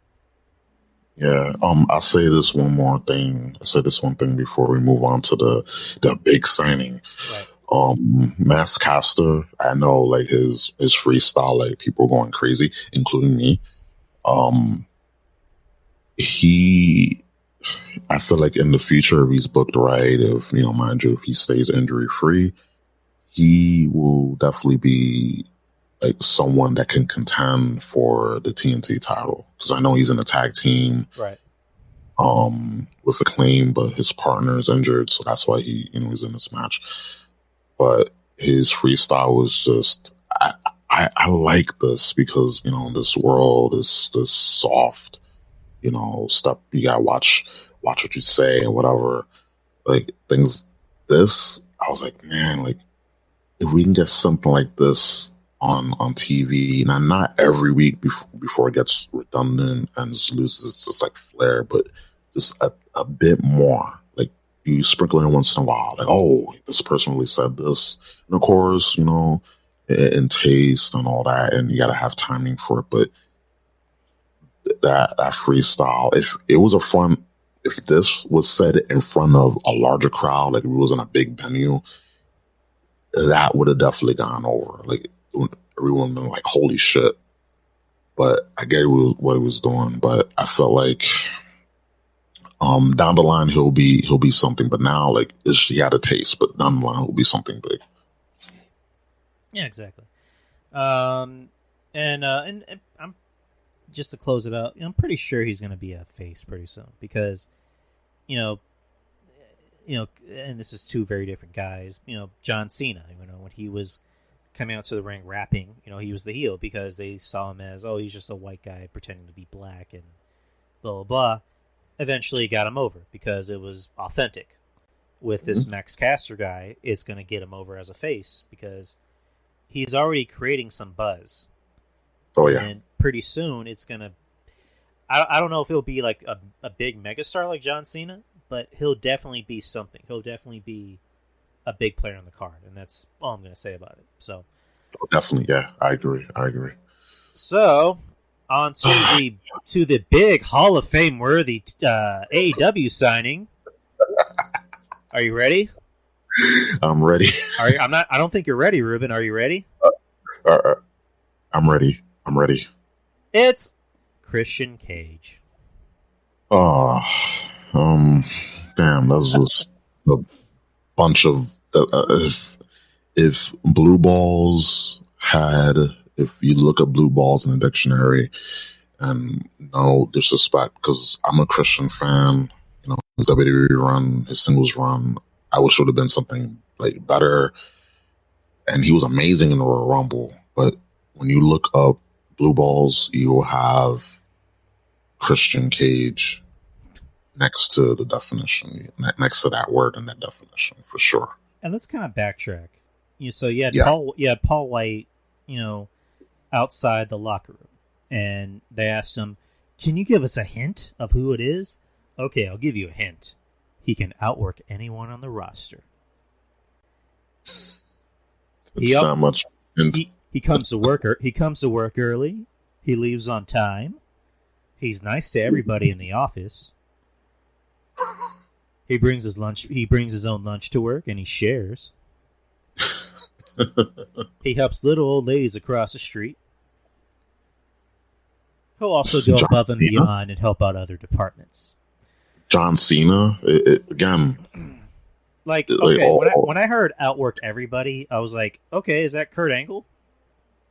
Because that's the only wrestler I can think of anyone that can outwork anyone on the roster. Yeah. And it's Christian. It's Christian. Oh, it's Christian. As soon as I saw the countdown, I just went, it's Christian. Because, they did a remix of his TNA theme. And, in TNA, he had the countdown. And, again, all right, I like Christian. I've always been a Christian fan. I liked his TNA run as Christian Cage. And it's like you said, you hit the nail on the head. If there was a definition of blue balls, you would see a picture of Christian. Because... Yes. He is a guy that, for whatever reason, they look at Edge and Christian and they see, and of course they go to Edge, and they don't even think about giving Christian anything, which I've always thought Christian maybe was the better talker than Edge. Oh, definitely. And somewhat the better worker than Edge. But yeah, it's weird because, it's just that WWE logic of you see Edge, but then you look at Christian, you're like, fuck no. That's that WWE logic. It's like, okay, Edge going to the Hall of Fame. What about Christian? Fuck him. I just picture Vince McMahon. They're just pitching ideas about anyone. It's like, okay, yeah, that sounds good. Yeah, Edge. Okay, Big Show. Okay, cool. What about Christian? Fuck him. But what did he do? But why, sir? Just fuck him. That's why. Fuck him. Fuck him. But now he's in AEW, which again, like Christian, I guess we can kind of maybe jump back and forth. So tonight, he made his debut. He made his debut on Dynamite in a segment with Omega and Moxley and Eddie, which we're just going to be doing a lot of back and forth. And I'll explain what the segment was for. But yeah, he comes out and confronts Omega. Omega tries to extend his hand. Christian just says no. So Omega goes for a hit, and Christian counters that into the Unprettier, which Don Callis ends up getting Omega out of the ring. So now Christian is in the title picture? Of course. 47-year-old Christian, which looks good for his age. Oh, he looks great. Looks great for his age, actually. But hasn't had a match in 7 years, Christian? Yeah. Now he's going to have to take knees to the face and possibly get hurt by Kenny Omega, Christian? Yep, that same Christian. Really? Yeah, I mean, Christian. okay, so the idea I pitched was like, why not have him debut against Cody? Against someone like Cody. That would have been a better choice. That would have been a safer choice. Because, it's like, Christian even has the shirt. I outwork everybody, or I outwork everyone. Yes. Like, have him come out to Cody and be like, you say you're the best. I think I can outwork you. Like, that would have been a much better choice. But, you already have him being put into the title picture with Kenny. It's like, again, going back to Tony Khan before AEW was even born. We're going to be a serious, sports-based company. We're not going to be like WWE and put these old, past their prime, wrestlers into the main event title shot. And 2.5 years later, we have 47-year-old Christian. Yep.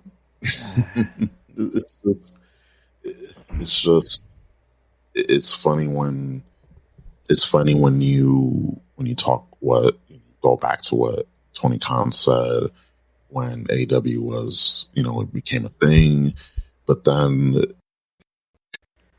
people always go back on the word. People always meant to sound like hypocrites, because when like Christian being a free agent, we never thought of that. We always thought that he'll be a lifer. Same thing with Big Show, and it's like it's just things that we wouldn't think about at that moment. Like 2 years ago, 2.5 years ago, impossible. So I feel like when it's just that same adage when, I would never do that. If I get $1 million, I will like spend it wisely, pay all my debts and get, a house and whatever, or invest into something. But then when we get that $1 million, down the line, maybe a year, 2 years, 5 years from now, we'll be like, I'm going to get a fucking yacht and do all sorts of crazy complicated shit, get a boat and get strippers and all this stuff. And it's just retrospective, I was like, I wouldn't do that. But when you get it, your opinion's going to change. So I feel like that's like with Tony Khan and a lot of people. They just go about things like they say one thing, but then when they actually get to that fork in the road, they be like, man, I'm going to sign Big Show and Christian and all these other people. So that's just what it is, basically. Exactly. And I said it on, Twitter after the show. AEW is TNA. It's TNA circa 2006. Yep. And there's a lot of good things about TNA, like regardless of the Jeff Jarrett's and, there was a lot of good, but they had their own issues too. I feel like AEW has to be different. They had to say, listen, we cannot repeat the mistakes of past companies and current companies. We have to be better and learn from the mistakes, but I just feel like, and Maurice, Christian in TNA in 2005 was a big deal because he wasn't getting utilized. He wasn't getting utilized in WWE, so it's like, I'm gonna go to TNA, and it was a big deal. Kurt Angle in TNA was a big deal. That dude was like he has some of the best matches in TNA history. Styles and Samoa Joe, but it's like and Sting, of course, but it's like, damn, like I'm just worried that TNA, and it's too early to tell, but we've seen shit like this happen before. So that's why I'm like, I'm really concerned with the trajectory of AEW. But of course, you have the marks go, no, it was a good thing. Oh, it was fine. They excuse it. They find an excuse in the book. I'm like, you guys cannot be so like blind. If WWE was doing this, y'all be shitting the bed. Y'all be, man, WWE, what the fuck they're doing? They don't know what they're talking about. They don't know what they're booking. And it's like, there you go. I just stay shut. I just let them do the talking and dig themselves into a hole further. Exactly. That's the AEW I'm sorry, fan base in a nutshell. So basically, we got the last two matches. And next match is a street fight with Darby Allin and Sting against Team Taz, Brian Cage, and Ricky Starks. I had no clue this was going to be a cinematic match, so I was a little bit surprised about it. The one thing I will say I didn't like about the whole match was that there was commentary. Yes, that is everyone's like number one criticism of this match. Because we've seen cinematic matches before, and I'm just like, we don't need any cinematic matches. We don't need any commentary in these cinematic matches. We need to have just the match play out. And, I'd rather have Taz there, and then he'll be in there, like, talking and shit talking. Like, have him there, like, in the match. Because this was recorded a few days ago, and it makes sense that this was the match before the main event, because you had the exploding barbed wire death match to set up for. So that's why this match was, next to last. So it made sense. But had Taz on commentary with the main commentary crew, and I'm like, this just threw off the match, not to the point where it's unwatchable, but it threw off the match. But the match itself, I feel like, is the best showcase for Sting, and it put over Brian Cage. It put over Darby Allin just being the rag doll, just getting tossed around, and Brian Cage doing, just hoisting him up, doing a delayed vertical suplex down the flight of stairs. He had him on his shoulders, doing a delayed vertical suplex. It was crazy. Like, just like, that's how you put and portray your big man. Show their power, emphasize their strengths. And this match definitely emphasizes Sting's strengths, because, of course, like, having a traditional wrestling match, so this really helped out Sting. And Ricky Starks, like, he had a good role to play, and you had Hook and Powerhouse, Will Hobbs, like, they all played a role, and they're not buried. Sting and Darby Allin win the match, but they weren't buried, like, not at all. Like, they just they won. Sting and Darby won, but it didn't make Cage and Starks look weak. It didn't make Team Taz look weak, and I'm just tired of that. Oh, they got buried. No, they didn't. Like, what we see on Monday night with 80% of the roster, that's a burial. Right. That's a fucking burial. If you're not Bobby Lashley, if you're not Drew McIntyre to an extent, if you're not Charlotte, Charlotte 2.0, if you're not those people, you're buried. You're buried. This is not a burial. This is a good way to emphasize and to illustrate, to capture their strengths. Yeah, you pretty much described the match better than anyone else can, better than I can. But I like one thing I'll say. I like the grittiness about it, because with WWE and their cinematic matches, it just, there's still that element of, it looks too pretty. Yeah, it looks too crisp, overly produced. Yeah. Right. And also with AEW, this cinematic match, you got that feeling that these guys were actually in a warehouse, and it was dark and crusty and grimy and just slimy, and just, it looks like you can contract AIDS over there or something. But I enjoyed the match for what it was. I was entertained. Yeah. I was a little thrown off that it was a cinematic match at first, but then as soon as I just kind of told myself to shut the fuck up, I just watched the match, and again, I enjoyed it. I agree with you that nobody was really buried in this match. No, absolutely not. Ricky Starks, should probably get a raise if we're being truthful. Brian Cage, it's good that they're showing him at his strengths, which is, I'm going to lift this 110-pound kid up a flight of stairs. Like, yep, just effortlessly. Like, that's impressive. You got to make your big man look good. But overall, again, enjoy the match. It was probably the best match on the card, in my opinion. Yeah. Like, this match delivered, and it's a shame that the majority of the pay-per-view did not deliver. And it just shows that, well, we were promised this big pay-per-view fill, all these matches, and it's like a lot of them didn't deliver. Like, in the beginning they did, but then towards the end, it's just like, it just fell apart. And it's like, why did a cinematic match deliver more than, besides the main event? Like, why did everything else? And I know things are going to hit and miss, but this match delivered more than most of the pay-per-view, and that's saying something.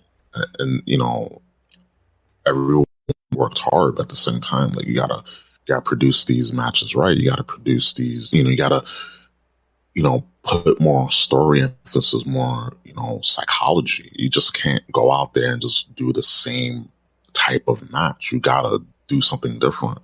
Because I'm just gonna say this: a lot of matches, we need to stop having a lot of matches for a while. Maybe like a few months, like maybe like 3-4 months, or maybe 6 months, because we see them. I'm sorry, we just see these matches too often. These a lot of matches, and they're not as good as the previous ones. It's like, we need to like stop.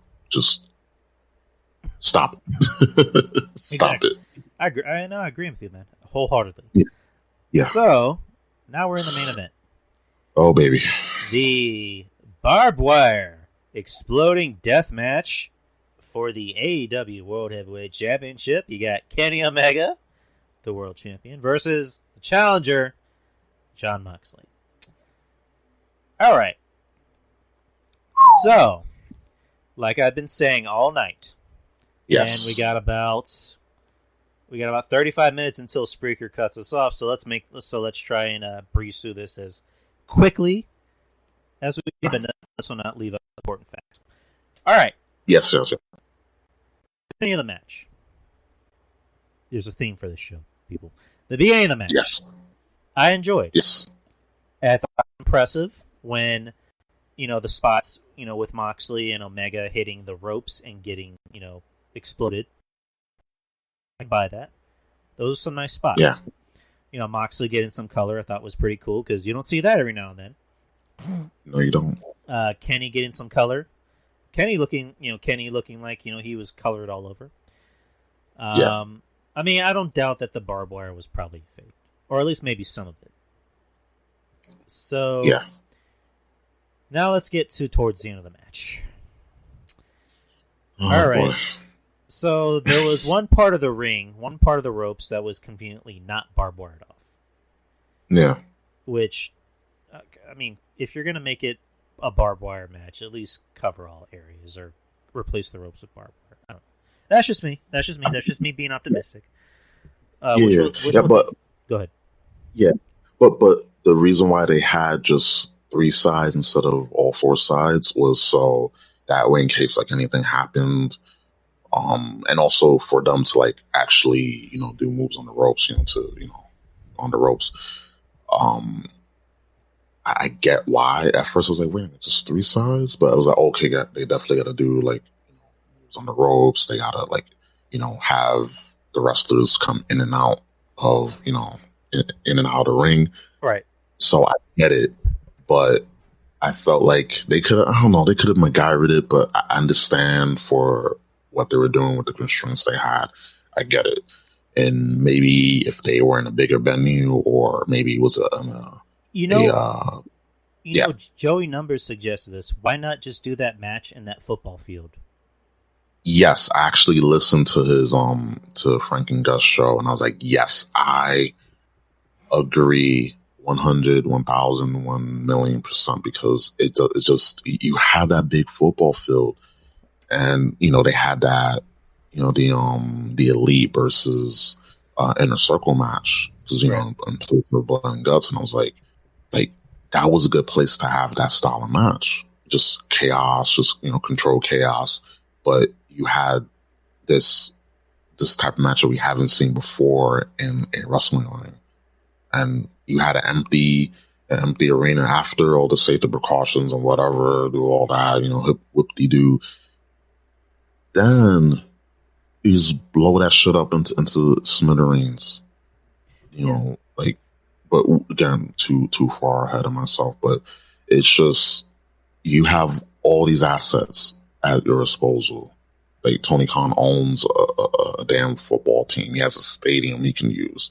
And no, we're just gonna do it in Daly's place. It's like it's just things. I feel like they think of doing these big grandiose things, these big matches, all first time evers, but and they forget the little details. Oh, why not have it in this football field that you have that's empty that no one's using until fucking July? You know, Exactly. It's just when Joey Numbers was saying, it's like, yeah, like they're not using it until July.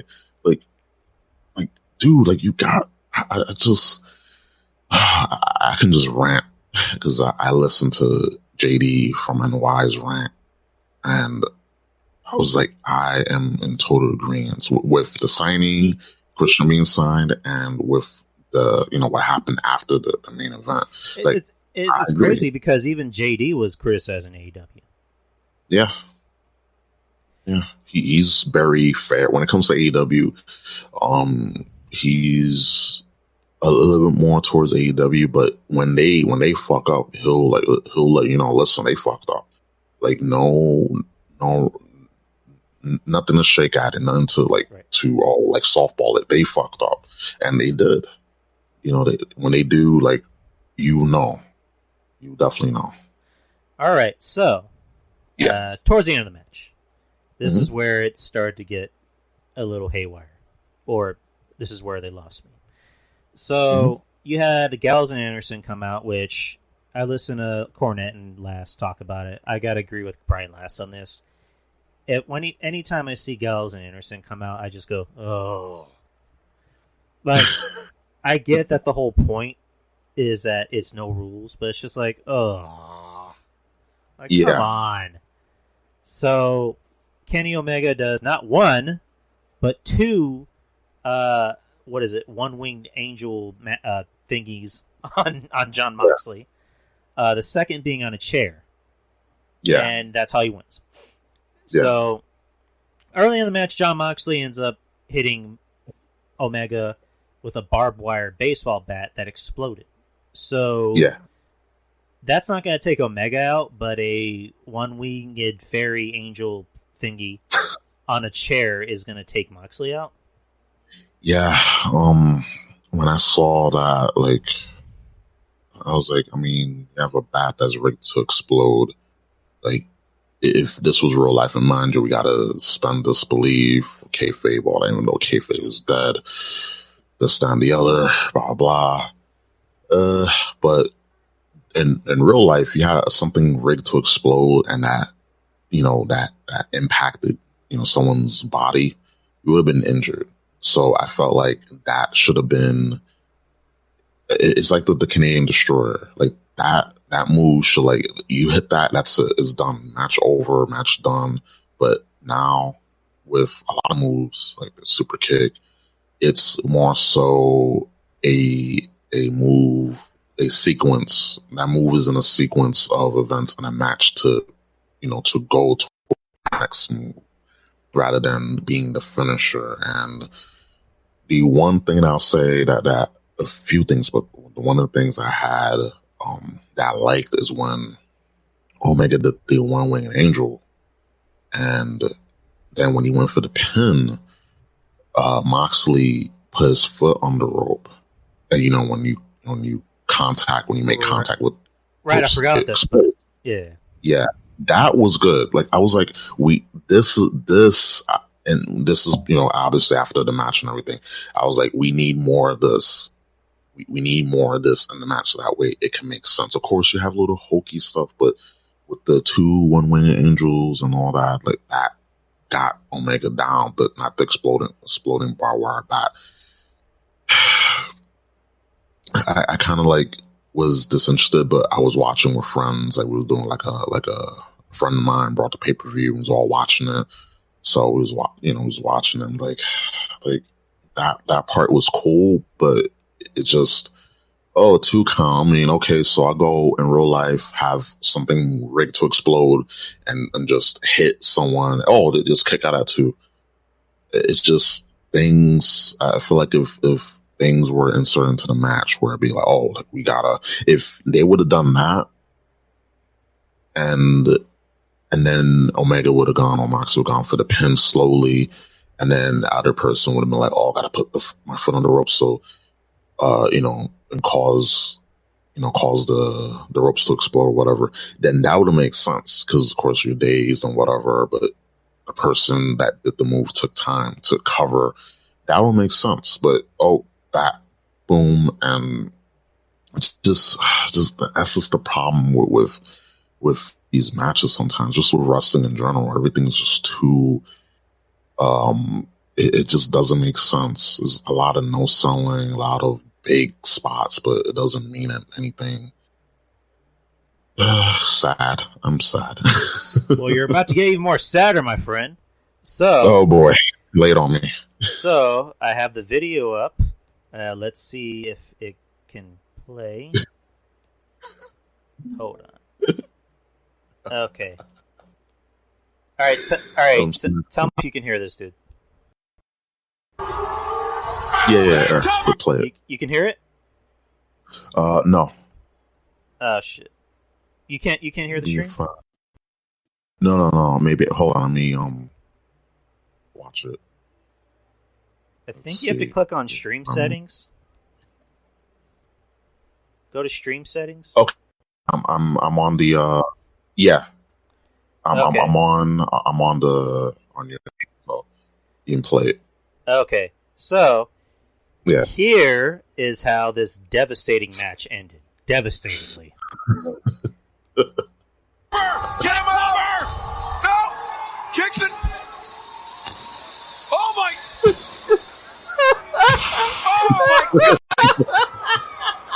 Oh my god! I'm gonna get some medical attention in here, I think. Poor Eddie. I know he was. You see the blood he was everywhere? so upset, man. I gotta imagine Eddie is just like, "Are you fucking kidding me?" Dr. Sampson. Yeah. I gotta imagine trying not to laugh while he's holding on.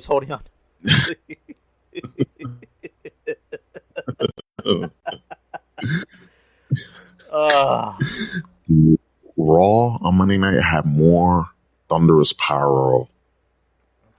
Bobby Lashley's a new entrance. His power was much more devastating. Like Kane, when the Attitude Era, even in Ruthless Aggression Era, like his power was like crazy. But this, like that, and then what killed me is that there was like, and this was Tony Khan. It was just the fact that Kenny Omega can't build a bomb, and that Impact was the one who built the bomb. What is this? All this convoluted stuff, and it's not helping matters. You're just proving that, instead of saying, "Hey, we messed up. It was, something went wrong. We'll make it up to the fans." No, instead, Kenny Omega can't make a bomb. TNA was. Impact Wrestling was the one who made the bomb. All these excuses, all these convoluted, just bullshit, and it's like, who are you fooling? And then you have, of course, some people that just will defend AEW and say, he's got to enjoy it. He's got to enjoy. Like, stop spreading negativity. It's not negativity. It's just, constructive criticism, just questions that we need answered. Like, hey, like, what happened? Like this, that was a botch. Right. What happened? That was not planned. What was planned? What? In 2019, Bray Wyatt versus Seth Rollins, with the Fiend, Bray Wyatt versus Seth Rollins in the Hell in a Cell. That was planned. That was no botch. That was planned.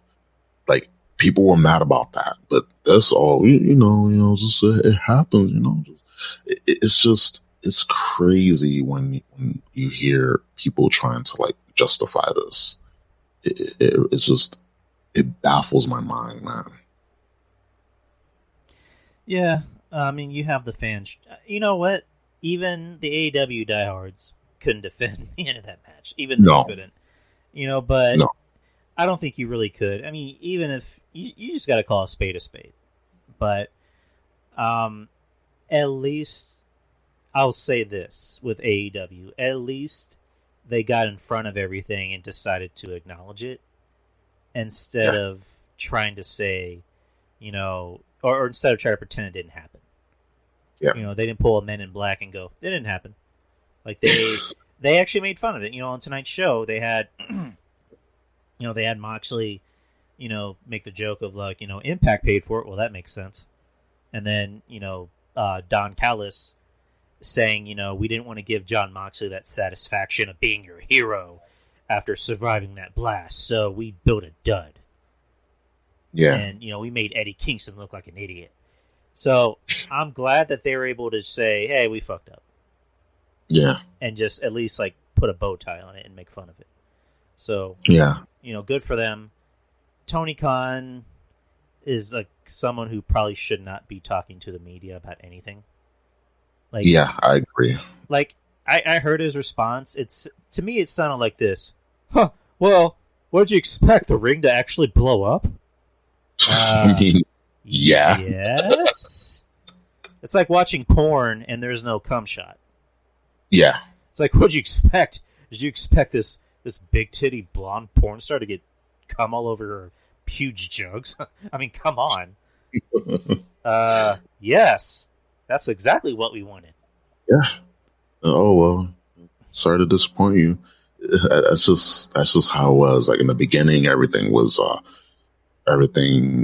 all these matches started out well, and then something or many things, and especially with the, what happened with the main event, like it just derailed the show or derailed the match. And it's like, this was going around social media that, someone said that, what Vince said, that everyone remembers what happened last on the show. So you can have a good main event. The whole show can be good from top to bottom, but if something hokey and stupid happens after the match, that the last thing you see, people are going to talk about that. That's all they're going to talk about. They're not going to talk about, how good the street fight was, or how good this match or that match was. They're only going to talk about the dud that happened after the match, the botch explosion. That's all they're going to talk about. Exactly, and it's unfortunate because I was telling you I was enjoying the beginning of the match, and then Gallows and Anderson coming in I wasn't crazy about. That's when it kind of lost me, and then of course the dud. So yeah. In closing with this pay-per-view, the street fight I thought was the best match of the night. The worst match of the night, I would say, the Miro and Pip Sabian match. I just didn't care for it. Didn't really care for it to going in. Yeah. Other than that, that's really my review of the match, my highlights and lowlights. What were your highlights and lowlights? Okay, the lowlights was Miro, the tag team match, Miro and Kip, and best friends. That was my lowlight.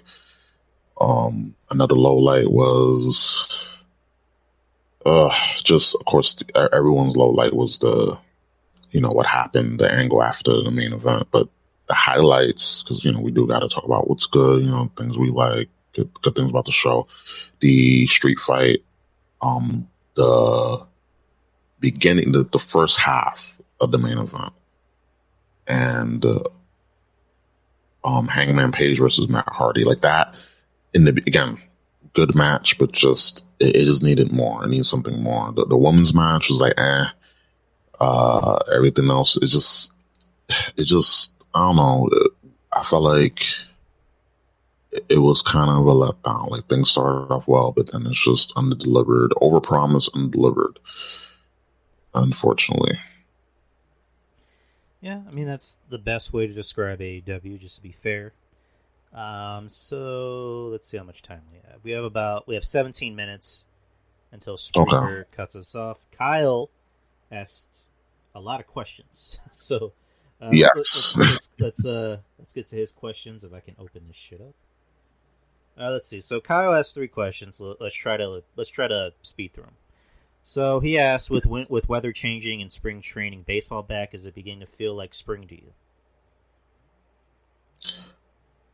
I mean, yeah. I mean, things are slowly getting, they're opening up, and I feel like before you know it, like, I think they're having.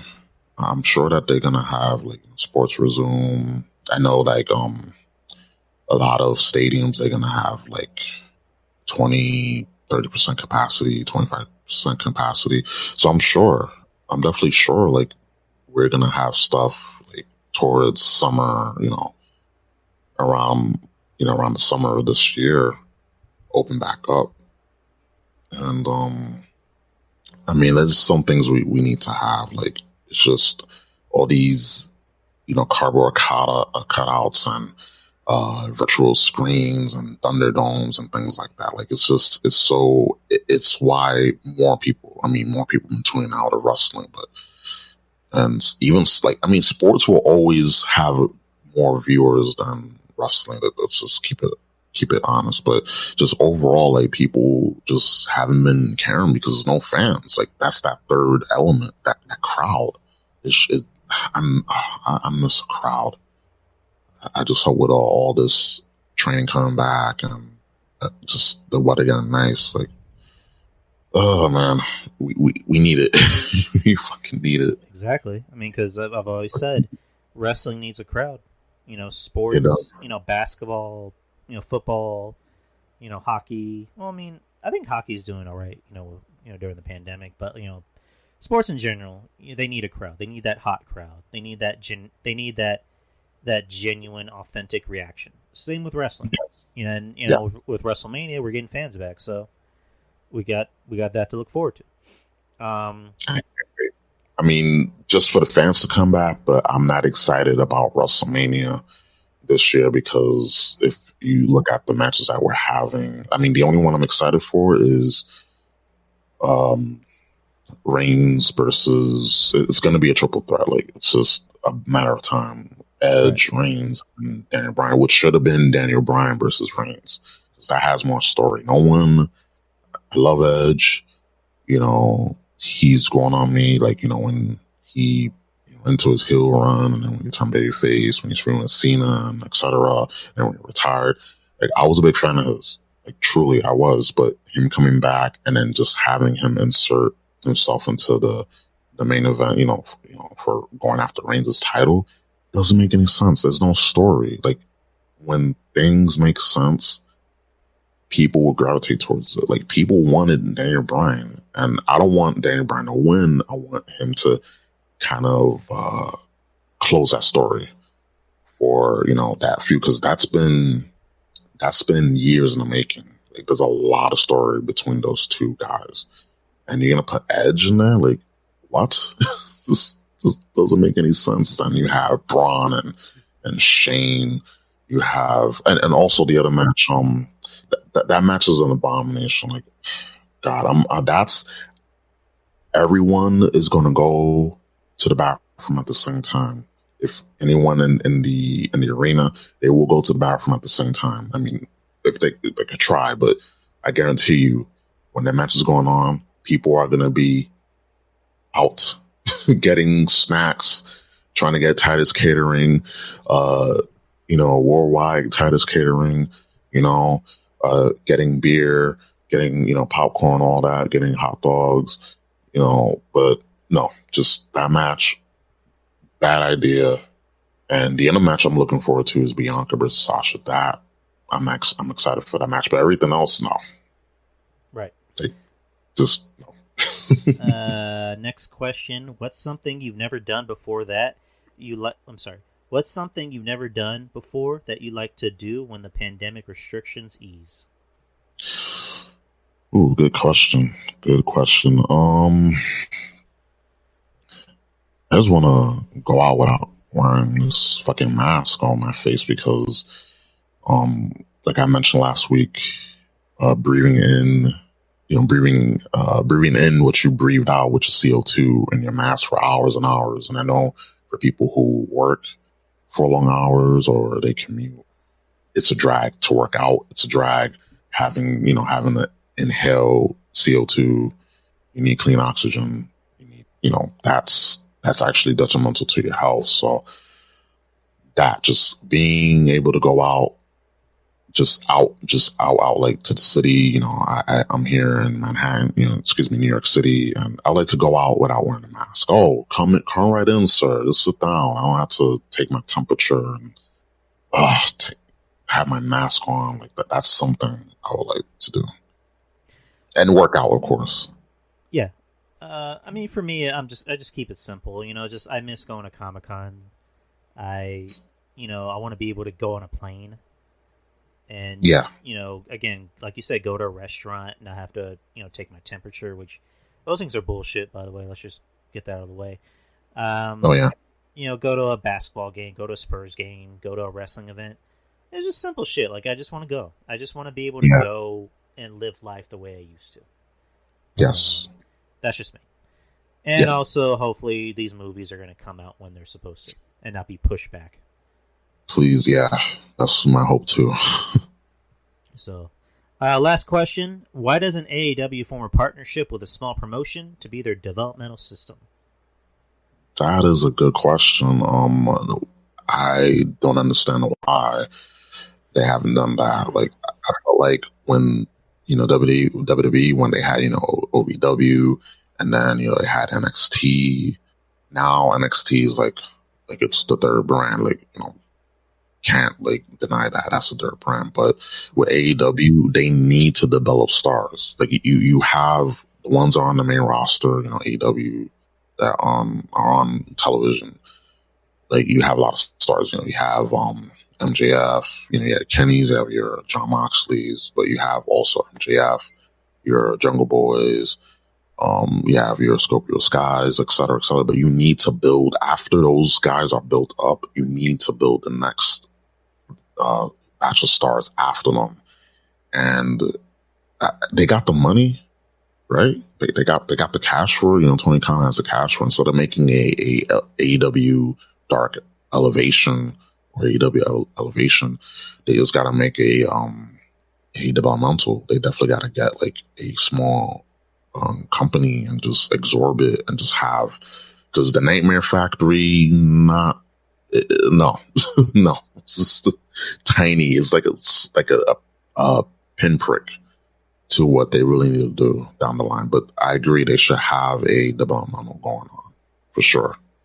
Yeah, because on Sunday they showed Al Snow there, and Al Snow is, I don't know if he's in charge of OVW, but he's wearing his OVW mask. So I'm just like, why doesn't OVW partner with AEW? Why doesn't Tony Khan, try and form a partnership since he's the Booker of the Year? I don't know, but I agree. I agree with Kyle. AEW should focus on trying to get a developmental, and then pretty soon, once we're getting crowds back in arenas, start doing house shows, because and just to close this out, because we have about 8.5 minutes. I was saying last week, one of the big problems with AEW is that they try to get everybody on the show and give them TV time when everybody is clearly not ready for TV time. So that's where house shows come in, because house shows they have a purpose, and that's to help get people noticed. That's to help, talent that was in developmental to get noticed in front of a crowd. Yeah. And I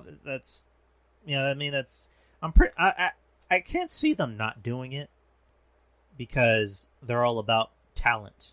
They're all about bringing in talent. And now that you have guys like Christian and Big Show, or Paul White, I would imagine, they're going up to Tony and being like, why don't we start developmental? We need to start developmental because we need to bring in our new stars, because eventually, Cody's in his mid-30s, so he's not going to be wrestling for a long time. No. Kenny's no spring chicken.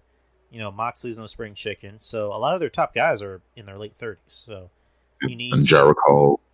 Look at Jericho. Enough said. Oh yeah, like exactly. But all right, that was our AEW Revolution review, and those are our Q&As from Kyle. Thank you, Kyle. All right. Go ahead and plug your stuff, man. All right. Check me out on Twitter.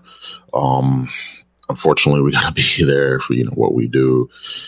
Ruben Prime _3. I'm on Twitch. I took a little hiatus, but I'll be back streaming. I stream Retro, Metroid. I talk a little bit of wrestling here and there, just talk in general, but I do play retro video games. Check me out at twitch.tv/RubenPrime3. Check out my website, RubenPrimeTV.com. There you find all my information regarding my podcast and just all my content. And check out the Ruben Prime. Change the name of the show, so it's the Ruben Prime Experience. Right. So you check out the Ruben Prime Experience on everywhere where podcasts, where you listen to podcasts too. So, this is Apple, Google, Stitcher, just everywhere. Spotify. If you don't like one poison, then you'll like another poison. So, yep, I'm everywhere. You're everywhere, man. You're on Twitter, you're on Instagram, yes. You're on Spotify, you're on Nickelodeon, you're on MTV, you're on HBO. One day I'll be on HBO. HBO. But anyways, again, appreciate you for coming on, man. For sure, man. I again apologize for me being tardy, but I was like, damn it. I knew someone's going to go down, but I got here, I rushed here, and had a good time. And I'm definitely, again, want me on whenever you want me on. Just holler, and I'll be there. Absolutely. I was I was getting so desperate. I was going to put Maurice on the show. That's how desperate it was. Oh man, I mean, he would have been a good placeholder. He's always active on the chat. So yeah, he would have been okay. Definitely. Yeah, one of these days, Maurice, I'm gonna have to put you in the game. But yeah, Maurice is a trooper. I got nothing but love for Maurice. But anyways, dude, take care, and see you guys next week. Next week we're gonna be doing next week is Fastlane actually. So I got next Sunday off, so we're definitely gonna be doing a Fastlane post show. And, of course, next Wednesday we'll be talking about Fastlane in general. But anyways, guys, take care. Have a great night, and peace. Peace.